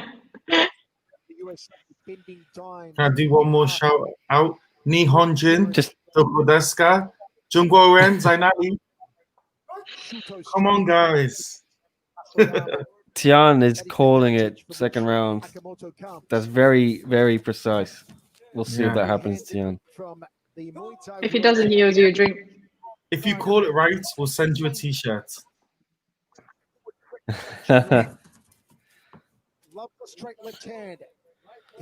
Chris maybe answers that better than me. Well, I think I have a pair of the gloves on the way to Hong Kong. They've never ever done kickboxing in small gloves. Yeah, it's mostly Muay Thai, isn't it? Yeah. Kyokushin has produced some spectacular kickboxers over the years. The late great Andy Hook. Oof. Francisco Filio, Glaube Feitosa. The list goes on. Slanham Sam Greco, another one. Into the first round, we go to the towels. Once again, folks, 3 judges are scoring on a 10-point must system. So, Chris, Mr. Multilingual, are you? I try my best, you know. I'm always having a chat with anyone. I mean, I didn't say it earlier when the Malaysians were fighting, but saya suka Malaysia. Nice. Yeah, or saya suka Malaysia, you know, show a little bit more love. Get a bit of the double in there. Yeah. Good job. That's basically all the languages that I speak. I had lived with a Singaporean guy for a bit, so he taught me a little bit of Bahasa. Oh yeah. Sick. Yeah. Why not? It's not the hardest language to learn. No, it's not, and especially since they were a British colony, they had to switch from the Arabic to Latin letters, so it makes it a lot easier to read as well. And nice people. I'm from the UK, and I'll tell you one thing. I grew up on Indian curries, but I love a Malaysian curry. Yeah. Yeah, man. Oh, Don't tell your parents. Yeah. It's just something about it. You've got to become used to, well, getting punched in the face. That's the one thing I'm like craving. Oh, dude. I didn't say that word, John. I did not say that word.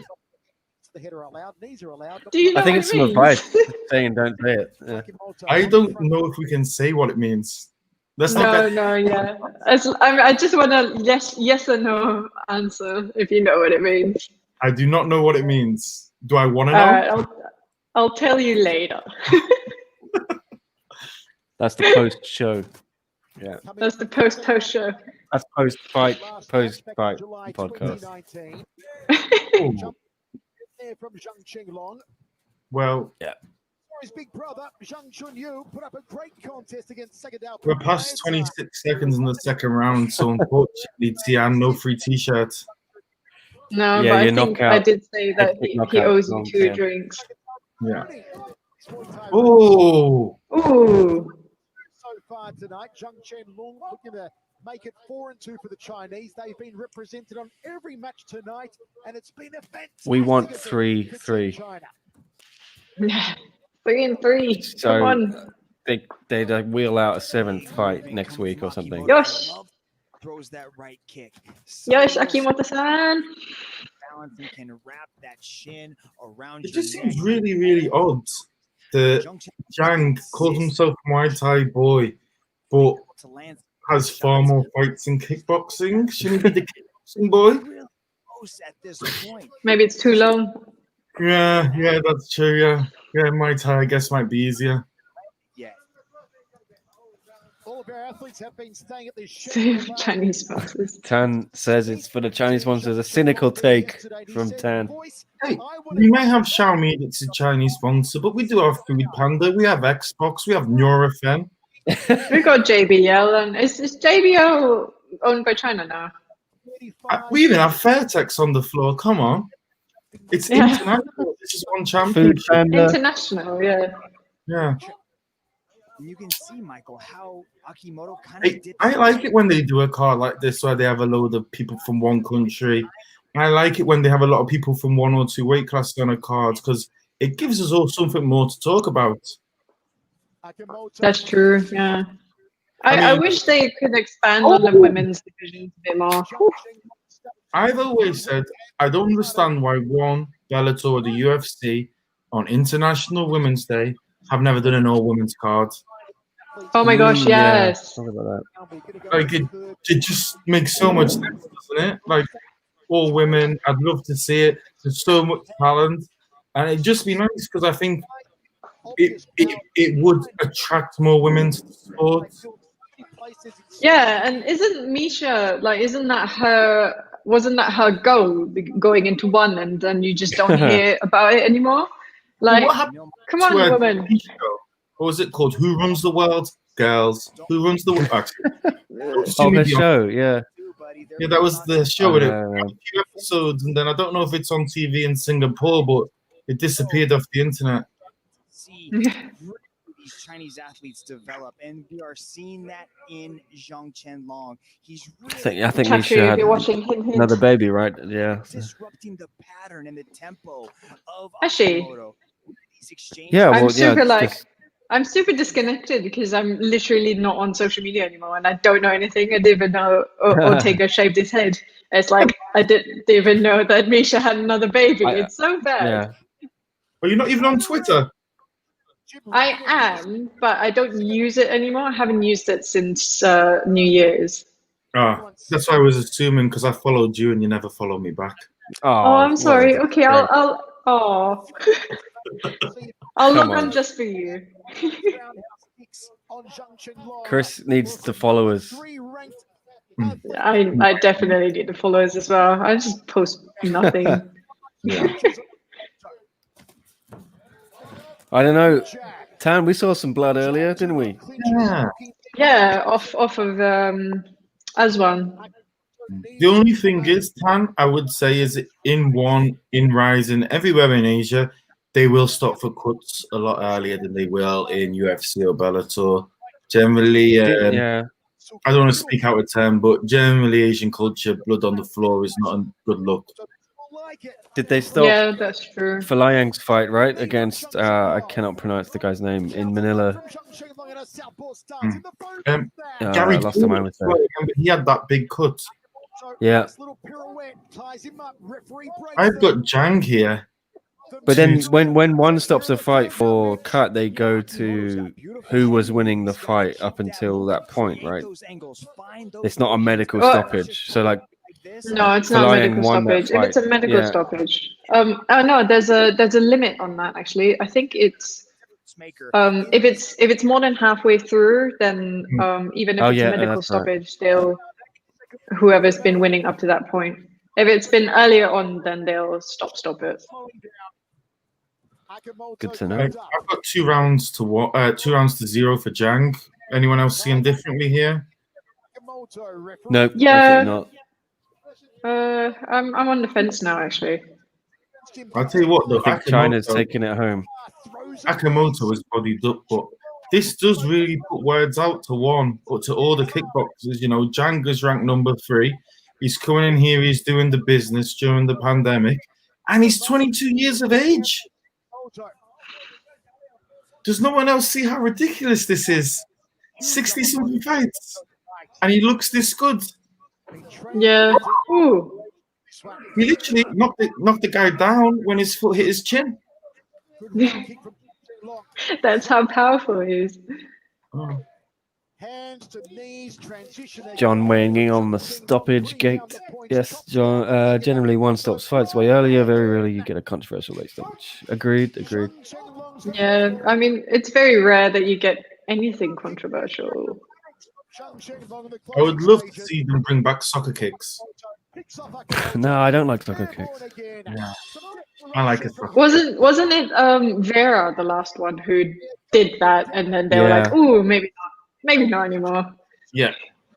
Remember they had the suplex where they like disqualified. I mean, then like Angela Lee. did a suplex Angela to beat fucking- No, but Under, and then they were like, I mean, like, they had to watch it about 5 times, right? It ended up not being on the head; it was on the side. They didn't it was watch still a suplex or a slam. All slams abandoned one, yeah. They just Yeah, changed the rules. Xbox. To the judges' scorecards. Judge number 1 calls this contest. That's more exciting than Microsoft. Judge number 2. Ooh, split. Right, split. The red corner. And judge Ooh. number 3 calls this contest in favor of your winner by split decision from the The. red corner. Ooh, Oh, yeah, shit. boy. Atkin. Nihonjin. Wow. Nihonjin Gambate.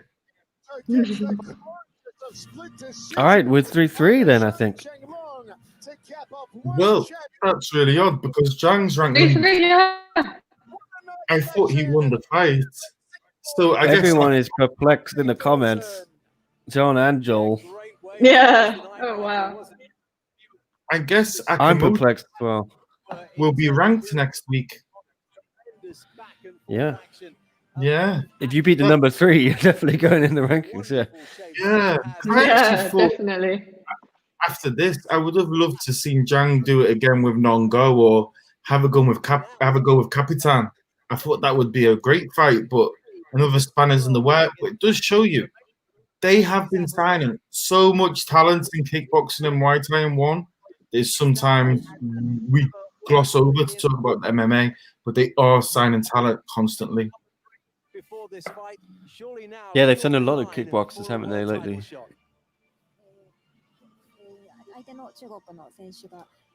Tian is happy. His prediction didn't come true, but I mean his precise prediction.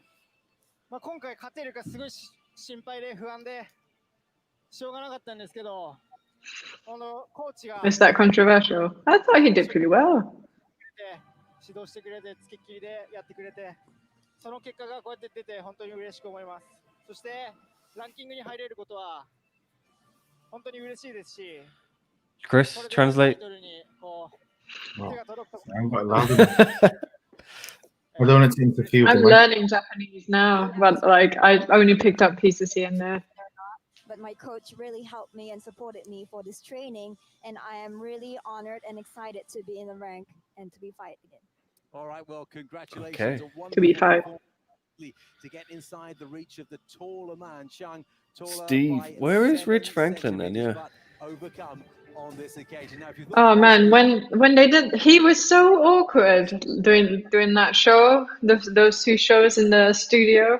Like, number one, he is buff as Fook, and like he's like slouching the whole time. Like, aren't you supposed to like project confidence? But the Warrior series is, I've heard it's no longer happening, so maybe that's the reason. Oh yeah. Because You think it's cancelled, or like they just can't do anything anymore? I heard it's gone. Yeah. His Instagram is pretty interesting, Rich Franklin, and I would recommend to anyone to go through his comments. You'll find some very interesting stuff he says. Oh yeah. I mean, this week it was the anniversary of 1 century, and I was great memories, a great card. But I went back and watched it, and I realized the champion won every single fight. Isn't it inside the Matrix? Is the champion going to hold every belt? Because the more I look at the was card, it all decision wins? I can't see anyone upsetting. Because I know Angela won by submission, didn't she? Yeah. I can't remember. Oh, let's watch this. What we got? You want to watch Zombie V? I can't copyright that. No, I don't think so. We're gonna get screwed.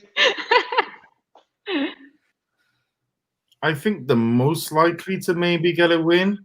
But then the thing is, you look, Lupicius and Derrida have not lost actually, so that has to mean something, doesn't it? If they've not lost, they must be of some ilk. And Tanley is pretty solid, but I just have a feeling that they're all going to win again. Yeah, I mean, like Ongla's a beast, though. Yeah. Just trying to eat those, just anything that comes out of him, like eating his punches or his like kicks. What was it? Who did he fight? The Japanese guy in Tokyo, like just massive bruise on the side. Yeah, was it not? Starts with an H, I think. Oh, So bad. With the guy with the beard, isn't it? Yeah. Pretty dapper looking. Ken. Hasegawa? Hasegawa? Yeah, see? Got it. H. Hey. Yeah. The beards, yeah. Yeah. You don't get much of those in the Japanese fighters. No, but he is a bit of a beast. That wasn't Century, that was the one before. Yeah, it was the first one in Tokyo. I was there, actually. That's how I met Nick. Sometimes it's the other side that way.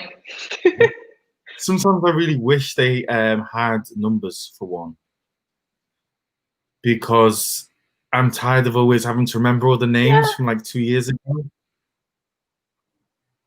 Usually I just say that's true. Well, I just don't remember anymore. I'm just like, do you remember that? I don't know, that one fight in KO in 2018 or something. That just helps. It was a good card. It was a good card all in all. I think this was a solid card. I mean, there's a lot of people saying this card was no good. It was China versus the world. It wasn't top quality, but to me, I actually think this card pulled it off. It was fun fights. Yeah, I mean, like you can't concentrate on stuff like that. Like you just concentrate on the fighters and what their records are. I pressed the wrong button. Sorry. No problem, Master. I'm back. That's all right. We had good chats. Don't panic. I'm back. Yeah, I mean, you can say whatever, but China has brought out some really good fighters.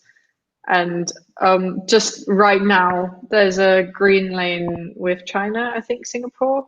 Mm-hmm. That was like one of the first ones. And then 100% there's something with Malaysia. I think that was definitely the first one, just over the causeway.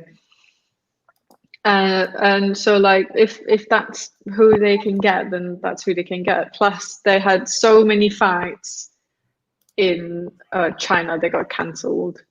So they probably have to bring them around somewhere. Just recapping it all. Yeah, this is the first fight. Hanji Hao knocked out Jordan Boy. Jordan Boy. Yeah, I mean, like, I think Jordan Boy did really well his very first fight, his debut fight in one. He did really well, and then past that, he's just been a bit lax, and I can't believe that he still hasn't fixed his guard. Yeah, he's got a massive he keeps dropping it, and I know because I've been in Muay Thai classes. Like, you'll get so much crap from your teachers if you drop your guard.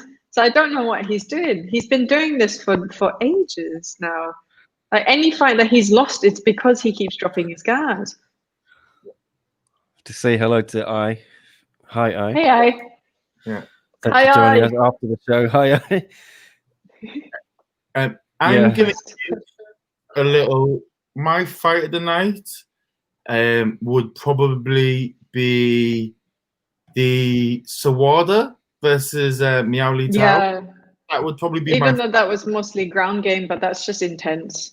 And then my two performances of the night would probably be Kai Tang beating Suba and probably Wang Wenfeng against Aswan. That's a good I one, agree, John. I agree. I slaved over that during the typhoon on Tuesday. Slaved over it. Hours and hours. Yeah, it was all over here, wasn't it? Yeah. Yeah. Yeah. I like this three camera angles thing. Marissa says, my fiance and I are so pumped. Second down on his Muay Thai fight. He was killing MMA fights. I'm glad he's got back to taking fights in Muay Thai. Yeah. Glad you enjoyed it, Marissa. Respectable. And fiance. Oof. And there he goes. Yeah, that was it. He always drops his guard. Like, honestly, Jordan Boy, if you ever watch this, like, work on your guard. Adik, buat apa? What do you think that is? Just if you've been fighting Muay Thai that long, sometimes you can get used to bigger gloves and whatnot. So that can sometimes be an issue.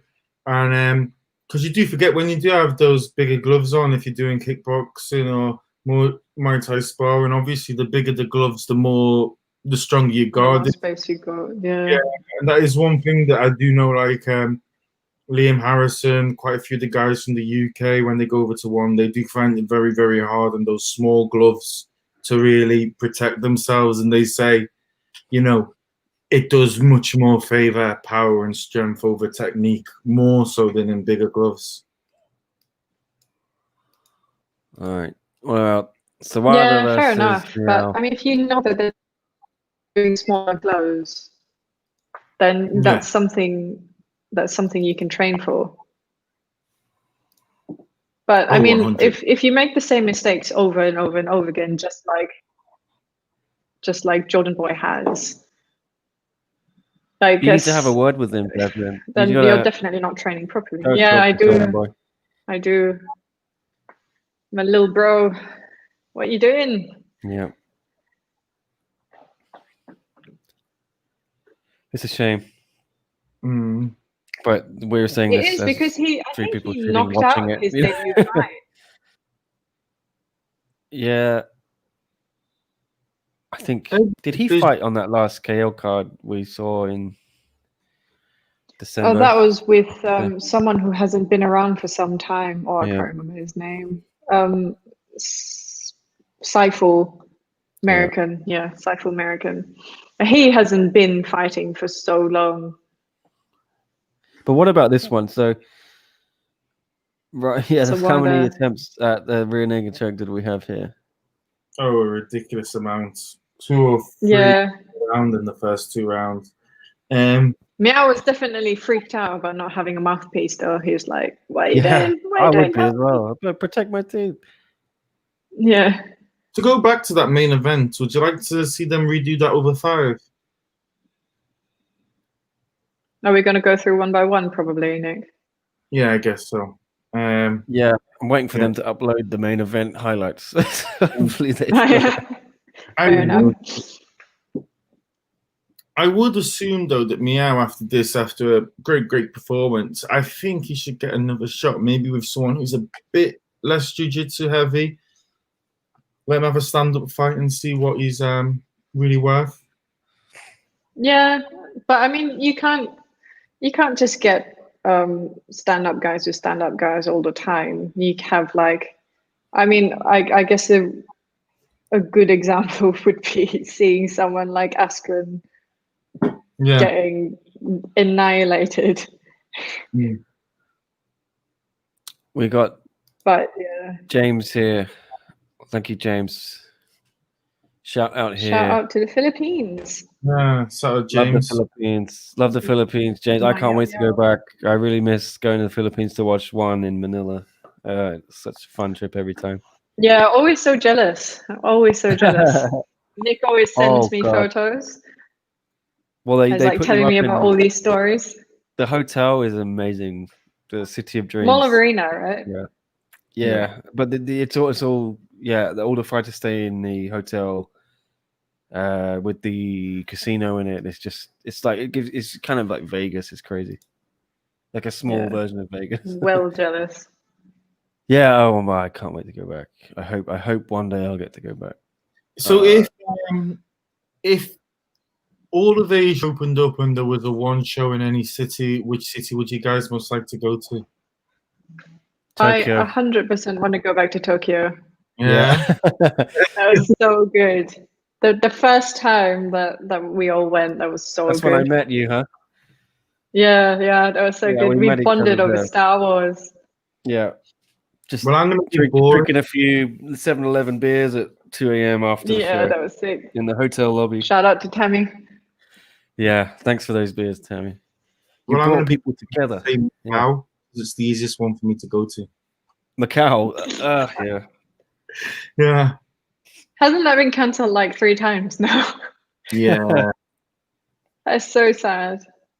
This was a very, very one-sided fight. Yeah. Indeed. Yeah. No, he was just taking it though, and even when he's bleeding, he had a cut on his eye and the back of his head, and he's still smiling through it. Osman's a beast. Yeah, I mean, what is this trifecta stuff? Is this a new thing? I think it's the 3 camera angles. But it's just weird. It's giving me a headache. Yeah, should just stick to the slow-mos. Slow-mos are brutal though, just seeing, So we had a 3-3 in the end, is that correct? Yeah, 3-3. Nice. Yeah. That sets it up perfectly for the decider. Yeah. Reign of Dynasties 3 in the streets of Singapore. Both sides put up one fighter. Yeah. Just in the hotel lobby. China picks one of their fighters and the rest of the world picks one of theirs. Yeah, but inside the Matrix, haven't we got the Panda fighting, Tiffany Teo? Oh yeah, hell yeah. Yeah. That could be the decider. Yeah. That could be. It's Panda versus it's China the versus unofficial Singapore, decider for who wins Reign of Dynasties. That's the real trophy. Yeah. Greetings from Chicago. Nice. Thanks, Carrie Chan. Appreciate that. Greetings from Chicago. I love Chicago. I went once and I had such a great time. Carrie, like and subscribe, and you'll be able to see all of our fight companions. Yeah, this is the second one, so it's very much a work in progress. just a bunch of mates talking bollocks. Yeah, I'm very thankful for Chris being here because he actually has knowledge, unlike me, I think, and Jasmine and Andy have very much added something that I've just sat here drinking dragon water and eating noodles. So very thankful to my guests for actually embellishing the content here. Let's move on. Do the Ringo. This one was hard to watch. Yeah. He was just 'Cause, you being know- a 9-8, but he just kept standing. Like he could have just faced it, just dropped. But he didn't even drop once. Or he did, but he immediately recovered. I do have to respect that. I mean, look, right now, if you look at any traditional martial art, the one that is producing the most top quality fighters around the world right now, okay, maybe jiu-jitsu in the Americas and Brazil, but right now there's so much good people with a Sanda background coming out of China. I mean, there's just so much talent. So much talent. I mean, Tanka, 22 years old. He's got the whole world at his feet. And I mean, I think hopefully this card can help. One, get some more Chinese fighters on the card. Big up Subba for his big heart. But hopefully, because one have been all in on China, then all out on China, then all in and then all out. They can never seem to make the mind up about the market. So hopefully this can help. I feel like I feel like they really do want to go in, but there's so many restrictions. I think like one of the shows that they were in, they were over just maybe a minute and they shut down the electricity in the stadium because they rented it out from X time to Y time, and because they just even went a minute above Y, they just got everything was in dark, and they're like, what the hell? And I don't know, it must be the restrictions, because even last year they had so many China cards that just got cut. There were meant to be 3 last month, right?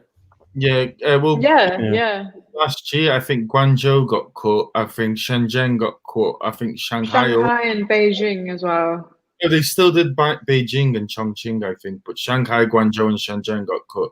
They definitely did Beijing because Beijing was Ilyas Anache and Yeah,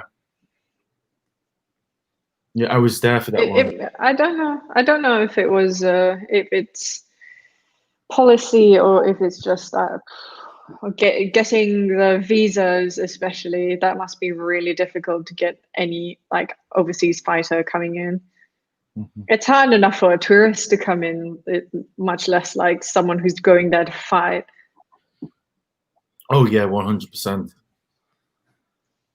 So it must be a logistical contender series. Isn't that still going on, or is that all been cancelled? They are going to do it. They're just waiting until the right window. Obviously, now is they cannot do it right now. I spoke to Ramona Pasquale, who's a Hong Kong-based fighter. She trains at the Performance Center in Shanghai. She's still in Hong Kong, so it's definitely not happening. Once it happens, she'll be heading straight over there. So I think they're targeting next April, like most people. That's just a tentative guess, isn't it, for when the virus may die down a little bit? But I wouldn't be surprised if it's pushed back to late 2021. That's just my guess, because I think if they do it, they're going to want to push out the red carpet. They probably want to bring Dana White in, don't they? Because it is his show. Dana White. But Dana won't be able to travel to China in the current climate. I think I wouldn't expect it till August, September, October. I mean, he's just chilling in Abu Dhabi, isn't he? Has he even gone back to America?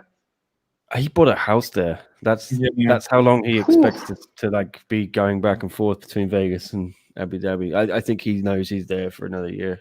Can I call Dana White out for one lie, though? He said the other day that Abu Dhabi would be the first place globally to have people at an MMA show, which I believe is a lie, because they have had people at shows in Russia. They've had people at shows in Japan. And I think there's a few other organizations around the world where they have had people. So, to all the haters out there who always say Chachi's a liar, so is Dana, so is Scott.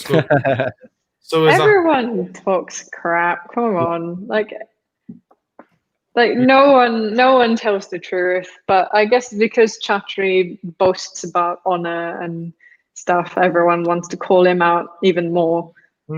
He's an easier target if you talk about that stuff. Yeah. Yeah, that's the one thing I hate. I hate people who live in Asia who have nothing good to say about one and everything good to say about UFC. And it's like, you have a Yeah, great that's a bit annoying, actually. Yeah. You're right. product right on your doorstep. Why not watch it? You know? That's it's true. insane. Yeah. And it's like it's actually affordable in terms of Asian rates. Yeah. There's nothing. All I say is there's nothing like one in Asia. Can you think of anything like this level of production, investment?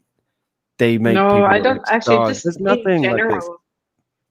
In general, there's nothing like it. Yeah, it should be embraced, and it's crazy. I mean, personally speaking, I've had to battle to get the outlet I work for, the Saturday Morning Post, to really embrace it. But I think now they're seeing, it is something that people are embracing, and you have to convince people, don't you? You have to.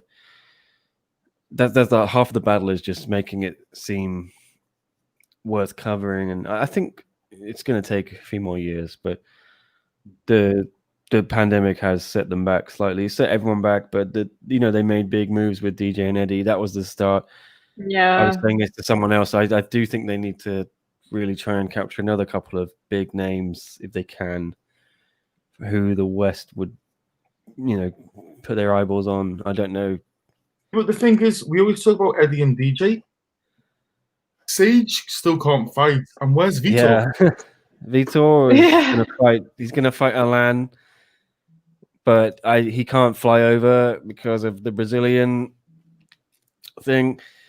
I think all the Brazilians from America is a passport issue. We talked about it, I think, on our podcast previewing the show, Chris. But I think it's something to do with the passports. The Brazilians living in America can't fly in, or I might have that completely wrong. But Well, it might be true because Brazil's not doing very well, are they?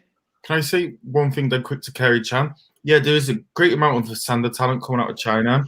It's really, really hard to find any news out. You can find little bits in China Daily or People's Daily, some of the newspapers in China, but you can actually find it quite easily on blogs, and it's quite easy to follow the Sander National Championships every year. And I mean, if it wasn't for this pandemic, me and Nick, it's one of the things we've always wanted to do.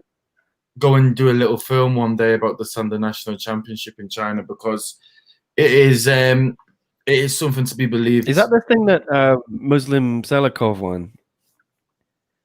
He's just like called Mr. Sander, right? Or is he Wushu? I may have got that wrong. I have no idea about Muslim Salikov. I'm so sorry. Okay. No. I know. Damn, I just stumped Chris. Broken Chris. Where Lee won it, and I mean, Oh dear. We found his kryptonite. Yeah. The one thing Chris doesn't know. Zorzor, Tura, hey live. No, it is not live now. Sorry, we're just recapping it all. This is the co-main event, I think. I mean, we're tune live, in. but one's not live. Yeah, we are live. We finished the fights, but you can watch it on replay soon. But we'll be back for October 30th for the huge card with Ongla and Sang, the Burmese Python main event against Rainier Derrida. 4 title fights. It's going to be huge. Can't wait. Yes. That's exciting. Do we have a time like that yet? 8:30. I think normal time. I'm a bit upset because I was hoping for a prelim card, and exactly. There's not going to be one. I hate jumping in to 4 title fights with only 2 fights before it. Like, I was saying to Chris on our preview card, I want to have a cup of tea, or I want to have dinner. I want to like bed into the sofa, have the fights playing in the background, just in and then have like 5 or 6 fights before I turn my mind on to like, all right, it's business time now. In my personal opinion, I mean, this card, I would have preferred if they would have combined this card and Inside the Matrix and put 2 title fights on each, and even done a Saturday night show. But just have rather than having not a weak card tonight, because it was really, really enjoyable. I mean, we had 2 ranked guys fight, but I mean, you took half of this card and half of those title fights and the other half of this card and the other half of those title fights, it would have been absolutely fantastic. But that's what one championship. Knowing Chattery, like he just wants to go all guns blazing, doesn't he? So just what he did with 1 Century, just 2 whole cards stacked with like championships. Yeah, I get you want to make a big bang. Like you wanna have a big splash. They want to assert their authority, but I said this to Chris, I think, as well. Or who was I talking to? I think it was Matt Scott, who's a freelance for SCMP. After the first Tokyo card in March 2019, huge card. You had Edgy, DJ, you had Ongla, Angela. Everyone was on that Bibiano.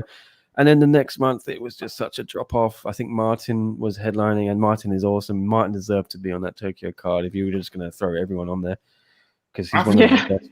Got pound for pound. He's probably the 2nd or 3rd best they have. Maybe definitely top 5 pound for one. But yeah, they have an issue like following up these huge cards they stack, and I'm worried after this Inside the Matrix, what's going to come. I would rather they have one of those 4 title fights headlining each card every week. I think it makes way more sense, and then they still got plenty of big fights they could stack the undercards with. There's so many people who haven't had a fight since last year or January, February. Yeah. Well, after 1 Championship Century, it was exactly the same, because that was early, about a year ago anyway. And honestly, from Century all the way to the end of the year, it was a bit of dross. Yes, it wasn't great. It was the kind of cards where even me as a big MMA fan, I can take it or leave it. I could watch the replay. If I was busy having a drink with my friends on a Friday or Saturday night, I'd tune in for the co-main and the main and forget the rest. And that was the problem, because it was such a big drop-off. I think we actually went from Century to the end of the year with only 1 title fight. I went through the cards.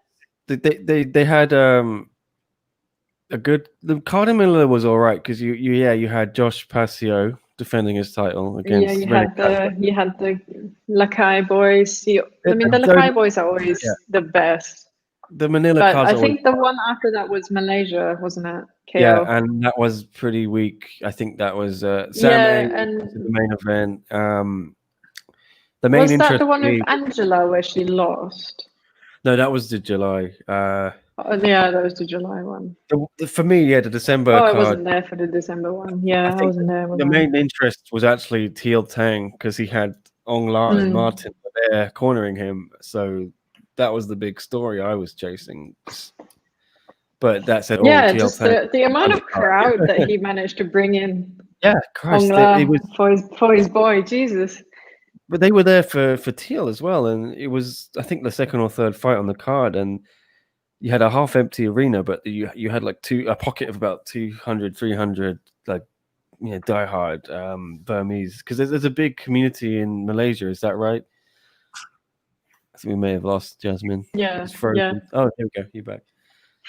Yeah. So, like, how many people? Yeah. The answer is yes. Yeah. Like, what's the history behind that? I never really looked into it. Is there a reason? Is it just like one of those like quirky facts of life? Is it? I'm not sure exactly what the reason is historically, but I know in general, just a lot of people come into Malaysia just for a better life. See the face of Chris. Like Malaysia or what? I like Malaysia. It's a good place. It's a good place, yeah. But I mean, it's the like hierarchy of Asia. So like, if you can't get into Singapore because Singapore is a bit more strict, then people go into Malaysia. Yeah, generally. So I think historically is that. From going to Burma, I tend to find that like with the Burmese refugees or whatnot, like if they can get into Singapore, they try and go there, those places. If they can't go there, they go Malaysia. Then if they can't go there, they go Thailand, and maybe they go Bangladesh. You never know. Yeah, we have a question here. I don't know if you can answer this, Jasmine or Chris. Do you know if the Canadians aren't allowed Canadians. to I don't know if I'm not Canadians sure. are allowed to leave Canada, just period. Well, we I have heard a that it's really freelancer. Yeah. difficult. Tom Taylor is Canadian. He does a few articles for SCMP. He was meant to be on this live fight companion. Tom, you broke my heart. How did you do this to me? Hey, He it's said always- there's no way he's getting over there. Yeah, Canada's in the same boat as the US. It's a bit of a Nick. I know. It's Yeah. like this when you realize who your good co-hosts on a fight companion. Me, Jasmine, Chris. Whitelaw. Where's Tom Taylor? Where's John Hyon Ko? John is usually solid. To be fair, I'm currently 2 for 2, so like Chris, you got to catch up, you know. I'm gonna try my best. I actually think when we All get right, Canada's fine. I don't think there's a green lane with Canada yet. I mean, none of us are in Singapore, but I'm not sure really. There are not that many countries. Would this affect any one fighters? I'm trying to think. Canada, I don't think so. Yeah, I don't know many. Aren't both the Lees Canadian citizens? Yeah. No, I mean yes, but they are based in Hawaii. With the Canadian passport, because that's the thing they have with Brazilian. Yeah. It's not where they live; it's the passport that's the issue. Jeff Chan, thanks, Sepio, a lot for pointing out. Jeff Chan, what's it? MMA Shredded? Is that his name? He's like he was a YouTuber, and then they signed him. Oh yeah. So he had a fight, I think, on the last card before the pandemic. I'm it's off the top of my head. He won his debut. Let's do a quick Googling. Well, if Christian does have a Canadian passport, he's coming to Singapore, so it should be fine. Hey guys, there must be all. Chris has to go. It's 11 p.m. I've got work tomorrow morning early. I'm so sorry. I'm gonna Don't love we you. all? No, we don't. Tomorrow. Wish me luck. If you want to talk to me, anyone, if you want to with me, if you want to argue with me, Chrissy B MMA at Twitter. Come at me. Team Lakaya overrated. Whoa. On this card. Anglar has a padded record, and Brandon Vera's terrible. Dropping them diss tracks, man. Engage. Love you. Like and subscribe to SCMP MMA. Thank you very much. Hit the notification bell. Thank you very much. Thank you very much, Nick. You're a star. Thank you very much for the opportunity to be on the podcast. No, thanks for joining us, man. Have fun. I'll see you tomorrow, probably. I'm sure. Right. Good night, Chris. We live in the same neighborhood. Yeah, fair enough. We have some comments here. I don't know if you're still keen to discuss them. I'll read them. Yeah, but I mean, are they fight related or are they sort of random? We're just advertising. Visit here, Maya. Bellingham's from Kiangan. Yeah. Love you guys. Enjoy hero conversations. By the way, what didn't they start? Team Lakai came from Thanks, London. Now they James. become recognized. Yeah, we love Team Lakai. That's true. I love Team Lakai so much. I'm Yeah, I mean, I before respect the them as pandemic well, happened. and they respect them. Yeah, they're great. I had planned on going to Baguio City before the coronavirus, and I wanted to do a nice documentary on them, and I think they're very interesting. Especially, I think Josh Pasio really was really one of the best in that weight class in the world, and I think he's probably the best fighter they've got. But then weirdly, you've then got Lito Adewang, who's probably going to fight him within 2 years. Yeah. That's an awkward one to have to think about. We'll just have to see. But I think Lito is coming up soon. He looks very good, doesn't he? He's going to be a problem. I'm just, if you're Mark Sanjao, would you try and convince one of them to? Would you convince Lito to go up? I don't know. It's just, how would you coach? Because I know how close they are. They call themselves brothers. Yeah, it's gonna be difficult, isn't it? I don't know. Yeah, I mean, it must have been once upon a time that they did have to fight each other, and now one has just become bigger and bigger. So like it would have been sooner or later that they came around to that. We'll just What have to wait and see. Yeah. This is another conversation. Is Victoria Lee? Yeah, If she she's gets, an atomweight, right? yeah, and by That's all so accounts, strange. she's better than Angela. Says Angela at that age. So Yeah. when did Angela won her title when she was 19? So let's say Victoria spends a couple of years probably beating up some cans. Let's be honest, and then they'll throw her in. Does that mean Angela? I think all signs point to Angela going up to strawweight again, trying to beat. I don't Angela. know. I don't know if she's actually going to go up again because was it like the two recent fights that she lost was in strawweight, and it's just she doesn't look comfortable in that weight class. She doesn't know. That's just the issue. But my thing is there isn't really a strawweight division in one because Angela is ranked number 3, but she's 0-2 in strawweight. Yeah. You know? The champion is Zhong Jingnan, and then you've got Tiffany Teo, but then the rest of the division, there is no division. It's I'll try and bring it up here. Maybe we can share it on the page.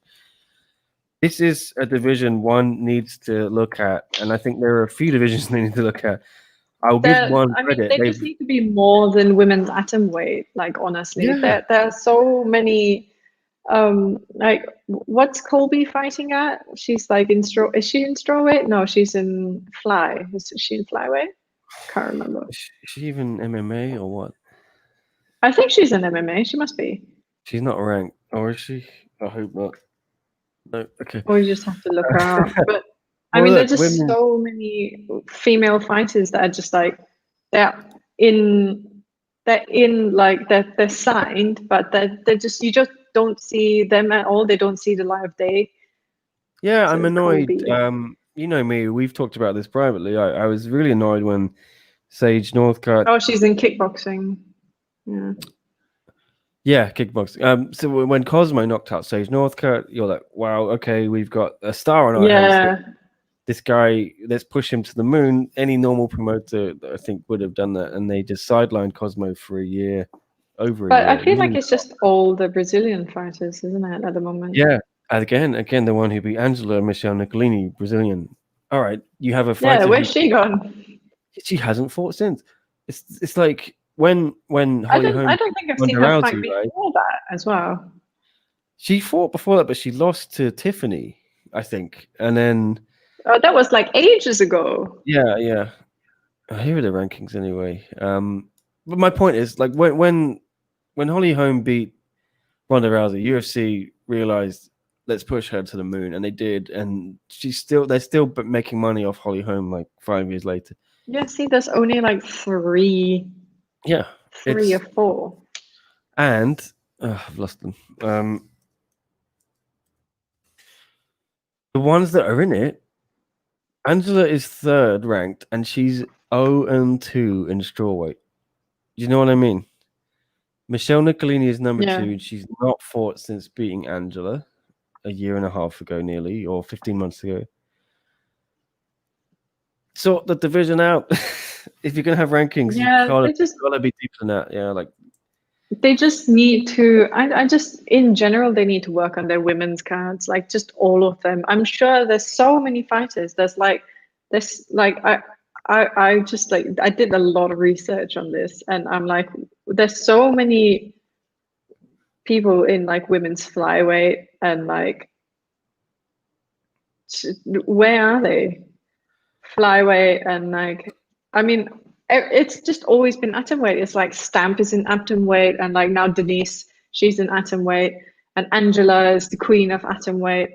And even within atomweight, like Yamaguchi is the bomb. Where is her promo? Alma is ranked. Yeah, there's so many problems with these. Like the annoying thing is one has a bunch of divisions that I think are super stacked, and the rankings make sense. And I think I love this. I like this atomweight division. I can't wait for this atomweight Grand Prix. I think it's gonna be awesome. It's going to be so much fun. Yeah, and I think the lightweight division is super stacked. The men's lightweight division MMA. I mean, you haven't even got any Alvarez in the top 5, which is crazy. Yeah. Think of that what you Flyweight. will. Yeah. Christian Lee again. The featherweight, I'm a little suspect of Christian Lee being ranked number 1, but I still think there's a bunch of cool contenders there. Gary Tonin is I mean, number 5. you don't really see him fight in featherweight. Like, I don't understand why he's number 1. No, I think they're just maybe keeping the option open for a Martin Christian rematch. But but I mean that shouldn't be the case. Let's be honest. And like bantamweight, haven't heard much from there. No, we haven't heard much from flyweight. Like flyweight is nicely stacked, but the problem with flyweight is you've got Adriano here and Demetrius. They need to fight, and he hasn't fought in a long time. Over a year, exactly. Year and a half. You can't. I mean, I guess you can always be the champ and just like always maintain yourself, but they just haven't. How long has it been since the since the like flyweight Grand Prix? Fair play to DJ. I mean, he's fought 3 times last year, and he was going to fight in April. Yeah, he was going to fight Adriano in April, and it's not Adriano's fault. The pandemic happened, but I just feel bad for Danny, Kairat, Yuya, Reese. I was thinking let's do a little interim belt Grand Prix, 4-man Grand Prix. That'd be fun. We got some comments going here though.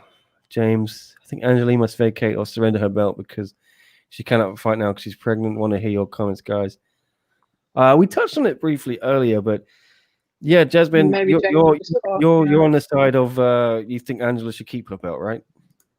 Well, the thing is, like, she's worked really hard for it, and like they've timed the women's atomweight Grand Prix really well. I don't think she's gonna be away for so long, and she's got like all her family with her, and she can just like if she needs to fight, if she needs to train.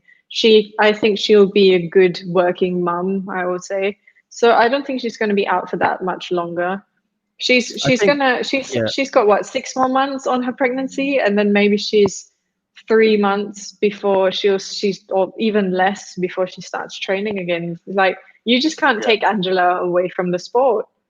But you've got to think, all right, the Lee family are so close. You've got Ken, there's so many of them are all there in Hawaii, and it's so easy for Angela to be like, Mom, Dad, look after the baby. I'm going to go fight and kick someone's ass. It's not like going to be any issue for her to like go and train in the gym. They're all very close. Yeah, exactly. Or like, Bruno is probably going to be like super dad. Yeah, exactly. I think it'll be fine. I think. So I don't think that she should.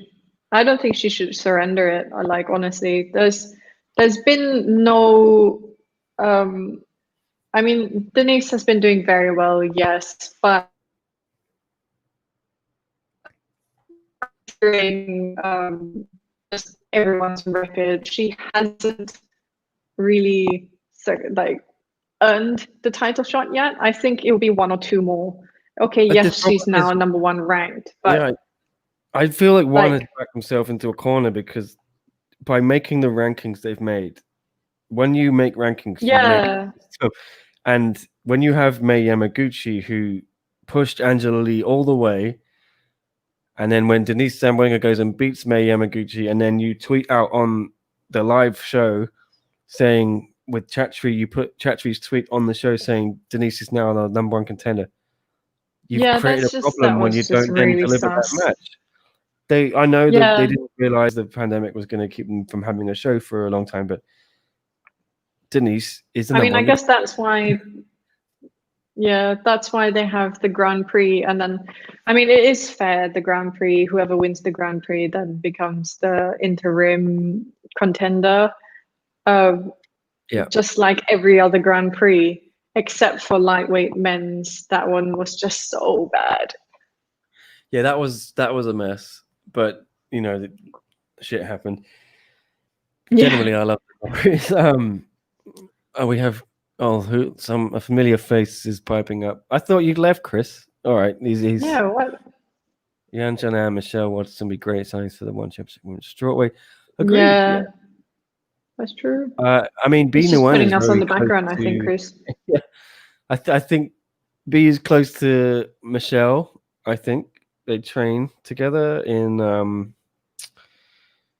Well, I know B's now training at Extreme Couture in Las Vegas. I think they're close friends, but I don't think UFC would be interested in letting go of Michelle. She's definitely in the mix there.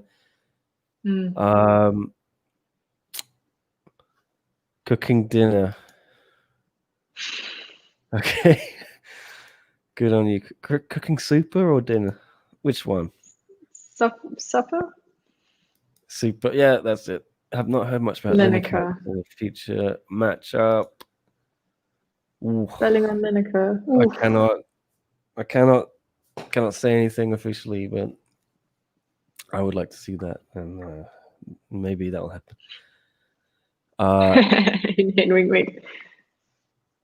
Ego, yes, Seppi a lot. Again, I think it's hard to keep all the divisions moving well when there are no prelims, i.e. small cards. I agree. And also the pandemic just making it difficult to move everyone around, I guess, because a lot of people are everywhere. They represent one country, but actually they're training in another country. So like it must be really difficult, and especially the passport thing. They don't consider where the fighters are flying from, instead of where they get their passport, where the passport is. So that's really difficult to get fighters around. And I mean, of course, no one expected this to happen in the pandemic, but I feel like no offense to anyone who loves Zamboanga, but that was a bit of a dumb move to do that call out.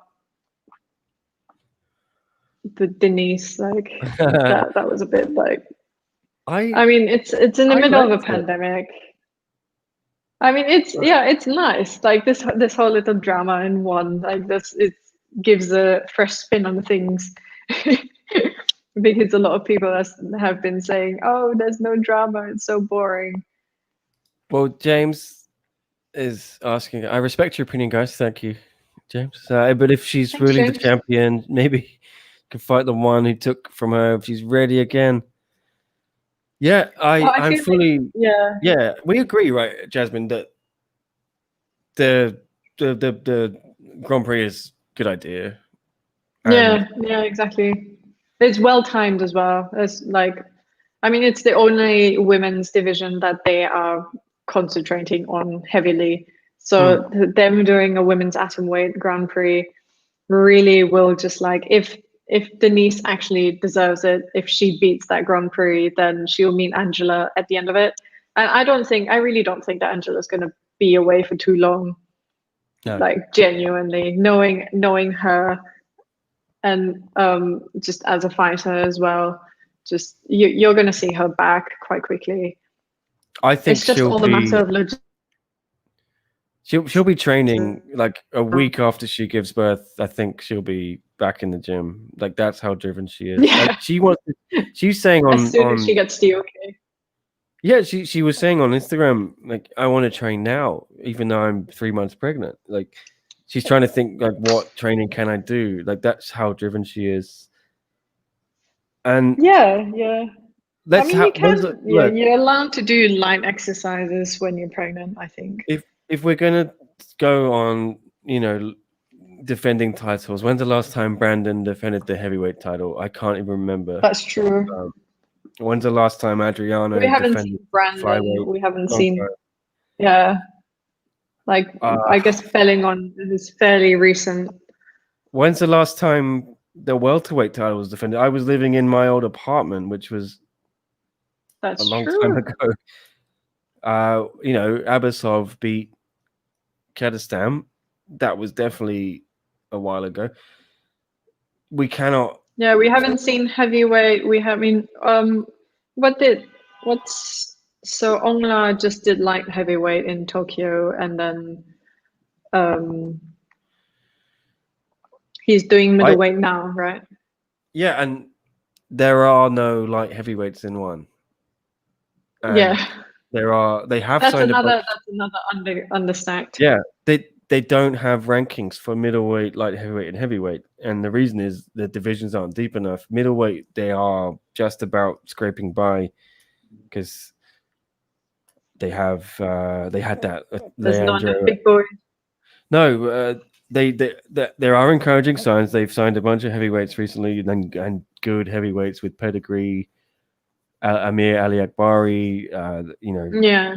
Greco-Roman wrestling champion. He used to fight in Rising. He's only lost one fight ever, and that's to Mirko Krokop, I think. Marcus Buchecha Almeida, 13-time BJJ champ. Serious guys with pedigree. Good to see. But yeah, what about middleweight and light heavyweight? I think they really need to stack those divisions because Onglar needs some opponents. Onglar is on a 10-fight contract. He's on a 10-fight contract. That's who I cannot see anyone past. If he beats Rainier Derrida on, in a couple of weeks, who the hell does he fight next? There's no one. There's no one. Yeah, there is no one. I mean, it can't be Leandro, Brandon again. Vitali, Big Dash, they lined up during the pandemic, but that's a fight no one wanted to see. Because Vitali hasn't. We'll see. Sippy a lot again. I think it makes sense. The main focus is atomweight. It's the one division minus Minnesota UFC, isn't it? I agree. I talk about that's true, but I mean, yeah. If you want to, because we've heard from Misha Tate that she goes into one. She wants to bring up the women, but you can't bring up women if it's only one division. That's just not cool. And I'm pretty sure there's so many different fighters that are signed to one right now. If you look into their athlete pages, just look up any weight class and there will be definitely a whole bunch of women in there that have not fought in ages. But I think this is a great chance for one. They have as Seppi a lot is saying, they have a division here that UFC doesn't have. Same with the men's strawweight. They really need to focus that. I think they should build those divisions. They should build their company around those divisions, and they are doing it with the women. And I really like it. And I'm bemused that UFC doesn't have an atomweight division. If you think about if they're trying to break into the Asian market, think of the fighters they could have in that division. There's so many off the top. I mean, especially if they've got their gym in China, don't they? Yeah, and you've got Sorry, Loma. I didn't mean to cut you off. No, it's fine. Loma Lukbumi is going up, and she's had to put on a bunch of muscle. But if you introduced an atomweight division, she would be the champion. She would kick ass, she would kill everyone. And then you've got a ready-made world champion from Thailand, and that's a new market they haven't cracked.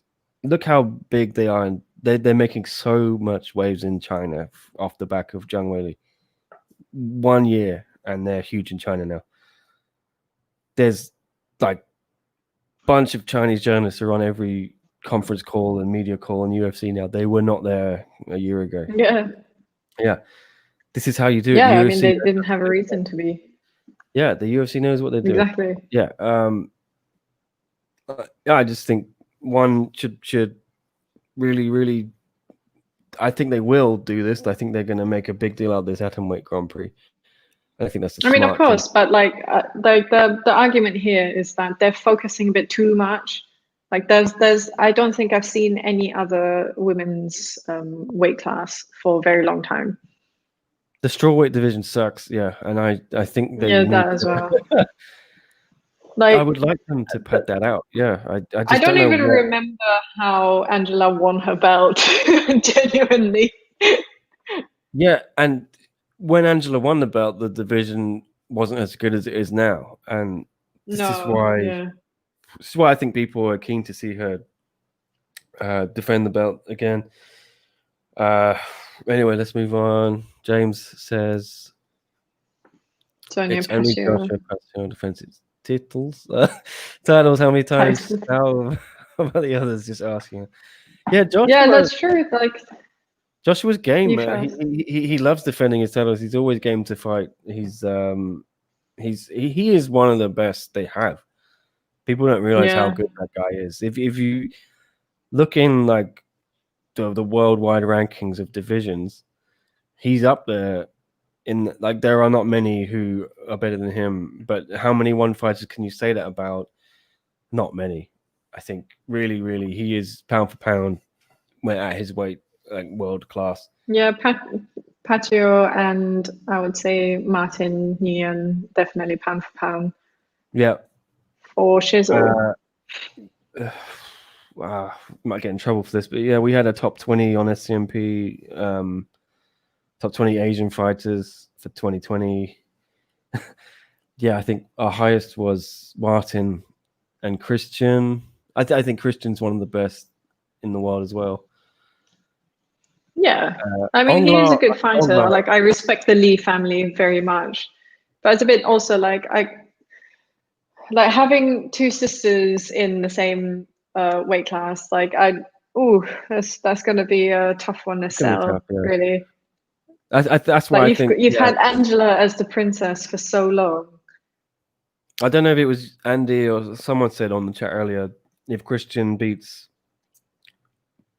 Eddie, is he now bigger than Angela? I think so, yes.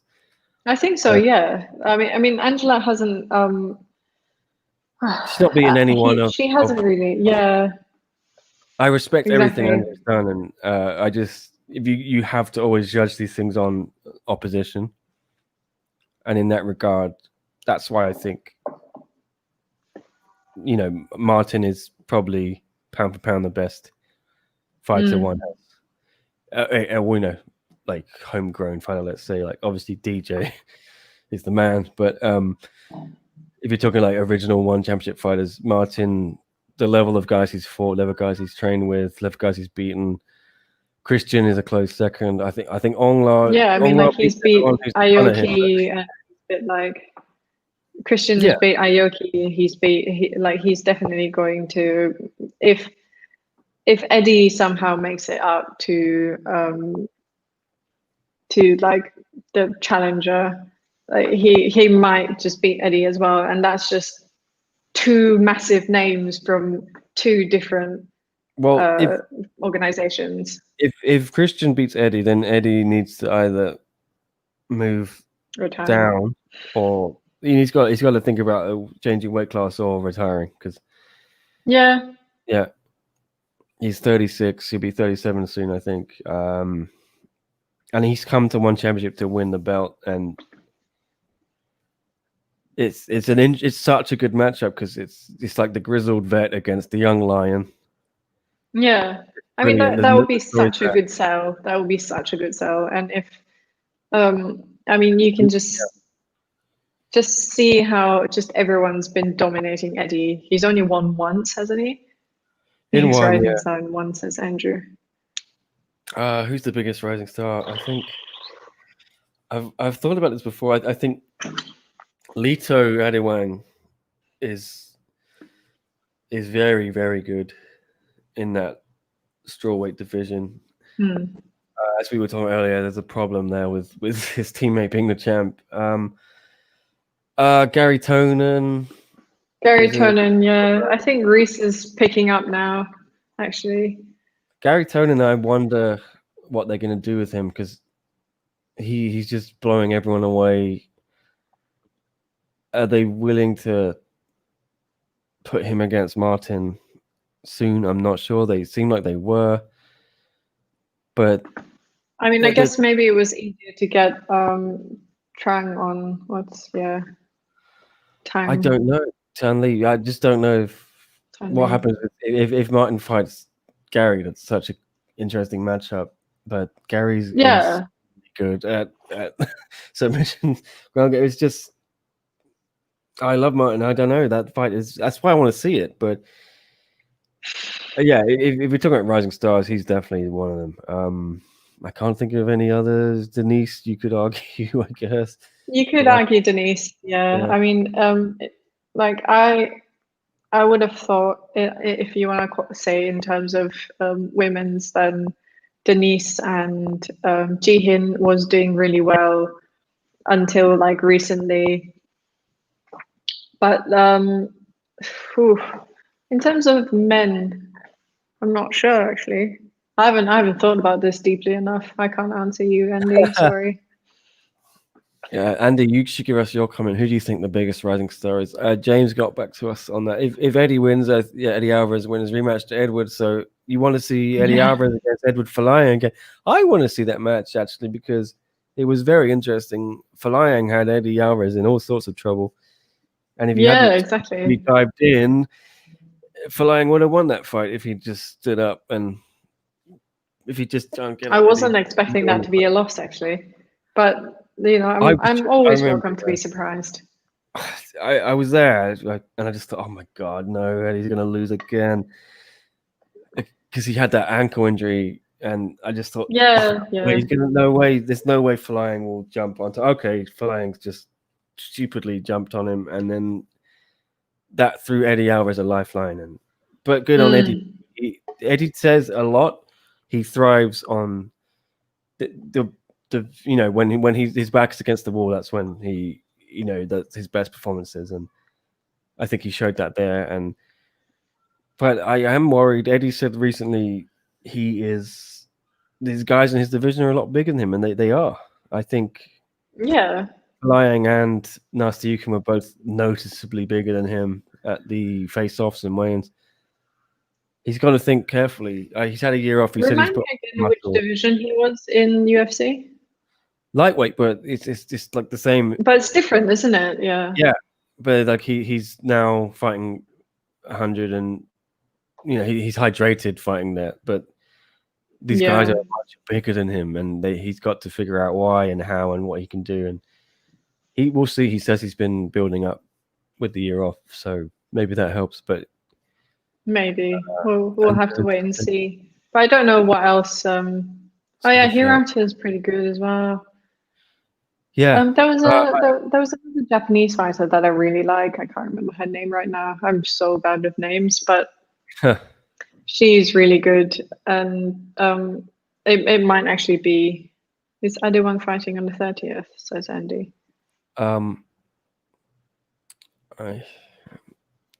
Maybe not on the official card.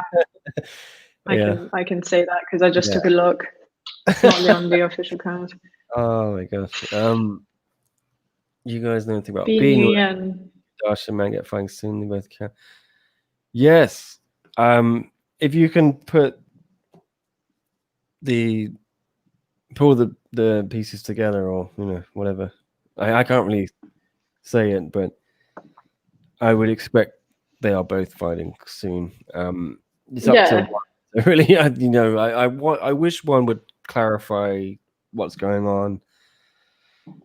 It's a bit annoying for fans. It's the main thing that gets to me is we now we don't know officially what's going on after the 30th, right? But there's all these fighters. Yeah. I mean, I think that's the next one after that is November 20th, and that's quite.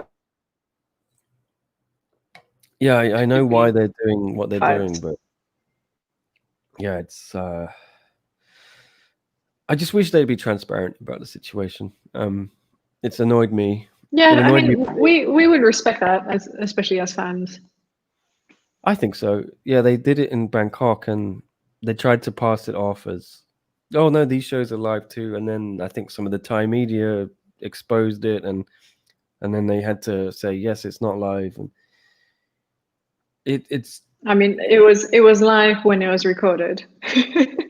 Yeah, but it's questionable. I had a conversation with my freelancer, Matt Scott, and Matt. He was saying Matt. Yeah, he won't be watching this. He just doesn't care. But yeah, do we cover it? Can you ethically cover a pre-recorded, taped fight as if it's live? No, you can't. You can't. It's an ethical question there. Are you going to pretend it's live? Are you then going to publish results and be like, oh, so-and-so won this fight. This happened 3 weeks ago. And it's something, there is a dodgy element for me doesn't sit well with me, and I wish maybe they found a way around that. Let me just say I'm not a fan of it. Yeah, I mean that UFC would never the do whole this. Bangkok scene was a bit weird, but just you know it's not live if Dom Lau is not even naming fighters. That's the telltale sign is when Dom doesn't say the name because Yeah, he's recorded it in when the studio. when you're not graced by his presence. James is back. I don't know, guys, if Edward will fight on the 30th this month because for me it must be a do or have months on. Flying is fighting on the 30th against Antonio Caruso from Sanford MMA, who is a teammate of Ongla Sang and Martin Nguyen. So he trains with some real killers there. It's going to be a huge fight for Edward Flying. I think this is make or break, really, for whether he's still going to be a contender in that lightweight division. If he loses this fight, that's maybe him being relegated to gatekeeper status because he lost to Pete Faust. Obviously, who is, I think he's going to make moves in that division. He's a big player. But yeah, that would be 3 defeats in a row. Oh, no, he beat MR. I forgot. He did have a win. That was the one with the cut. So say if he loses this fight, he's 1-3 in his last 4. That's not good. Or no, maybe he's 1-4 in his last 5 because he lost to Shinya Aoki. No, stop doing maths. Yeah, he lost to Shinya. Yeah, I'm doing MMA maths in my head. Yeah, Edward needs to win this fight. This is huge. This is really, really make or break for him, I think. There's no two ways about it. He's not getting any younger. He's not. Getting late 30s. He's had a lot of fights, and he's lost his belt as well. It's no shame. I think he's a very decorated fighter from the Philippines. So he was recently named like top 100, like most famous Philippines athletes of all times. He's That's well cool. loved. We'll see what happens with Edward. I'm very interested to see if he wins that fight. If he's still got that fire and that hunger. Yeah, that's all right, No James. worries, We appreciate your comments. Appreciate your comments. Yeah, that's it. We haven't got any more questions. If anyone else is here still and wants to ask any, please do so very soon. Otherwise, I guess we wrap it up. Yeah. Because, it's been a long night, so yeah, I think that's it. Jasmine, thank you for joining me. Thanks for having me. I would love to have you back for the 30th. Yeah, definitely. Inside the Matrix. Inside the Matrix. Such a sweet name. Gonna be a crazy night. Gonna be a lot of fights. That we we'll see how. Gonna have some fun times. Yes. Hopefully we'll have Chris and John and Angie back and everyone. Hopefully Tom Taylor, if you're watching. Yeah, Tom, we're waiting for you. You told me you were gonna join this one. Boo. Yeah. Unbelievable. No, it's okay. So disappointed. It's all right. We love you. James is saying good night. Thank you, James. Good night to you too. Yeah. Good night to everyone. It's nighttime here as well. I don't know if anyone's noticed in the last 3 hours, just like the light on me has just changed to darkness. Yeah.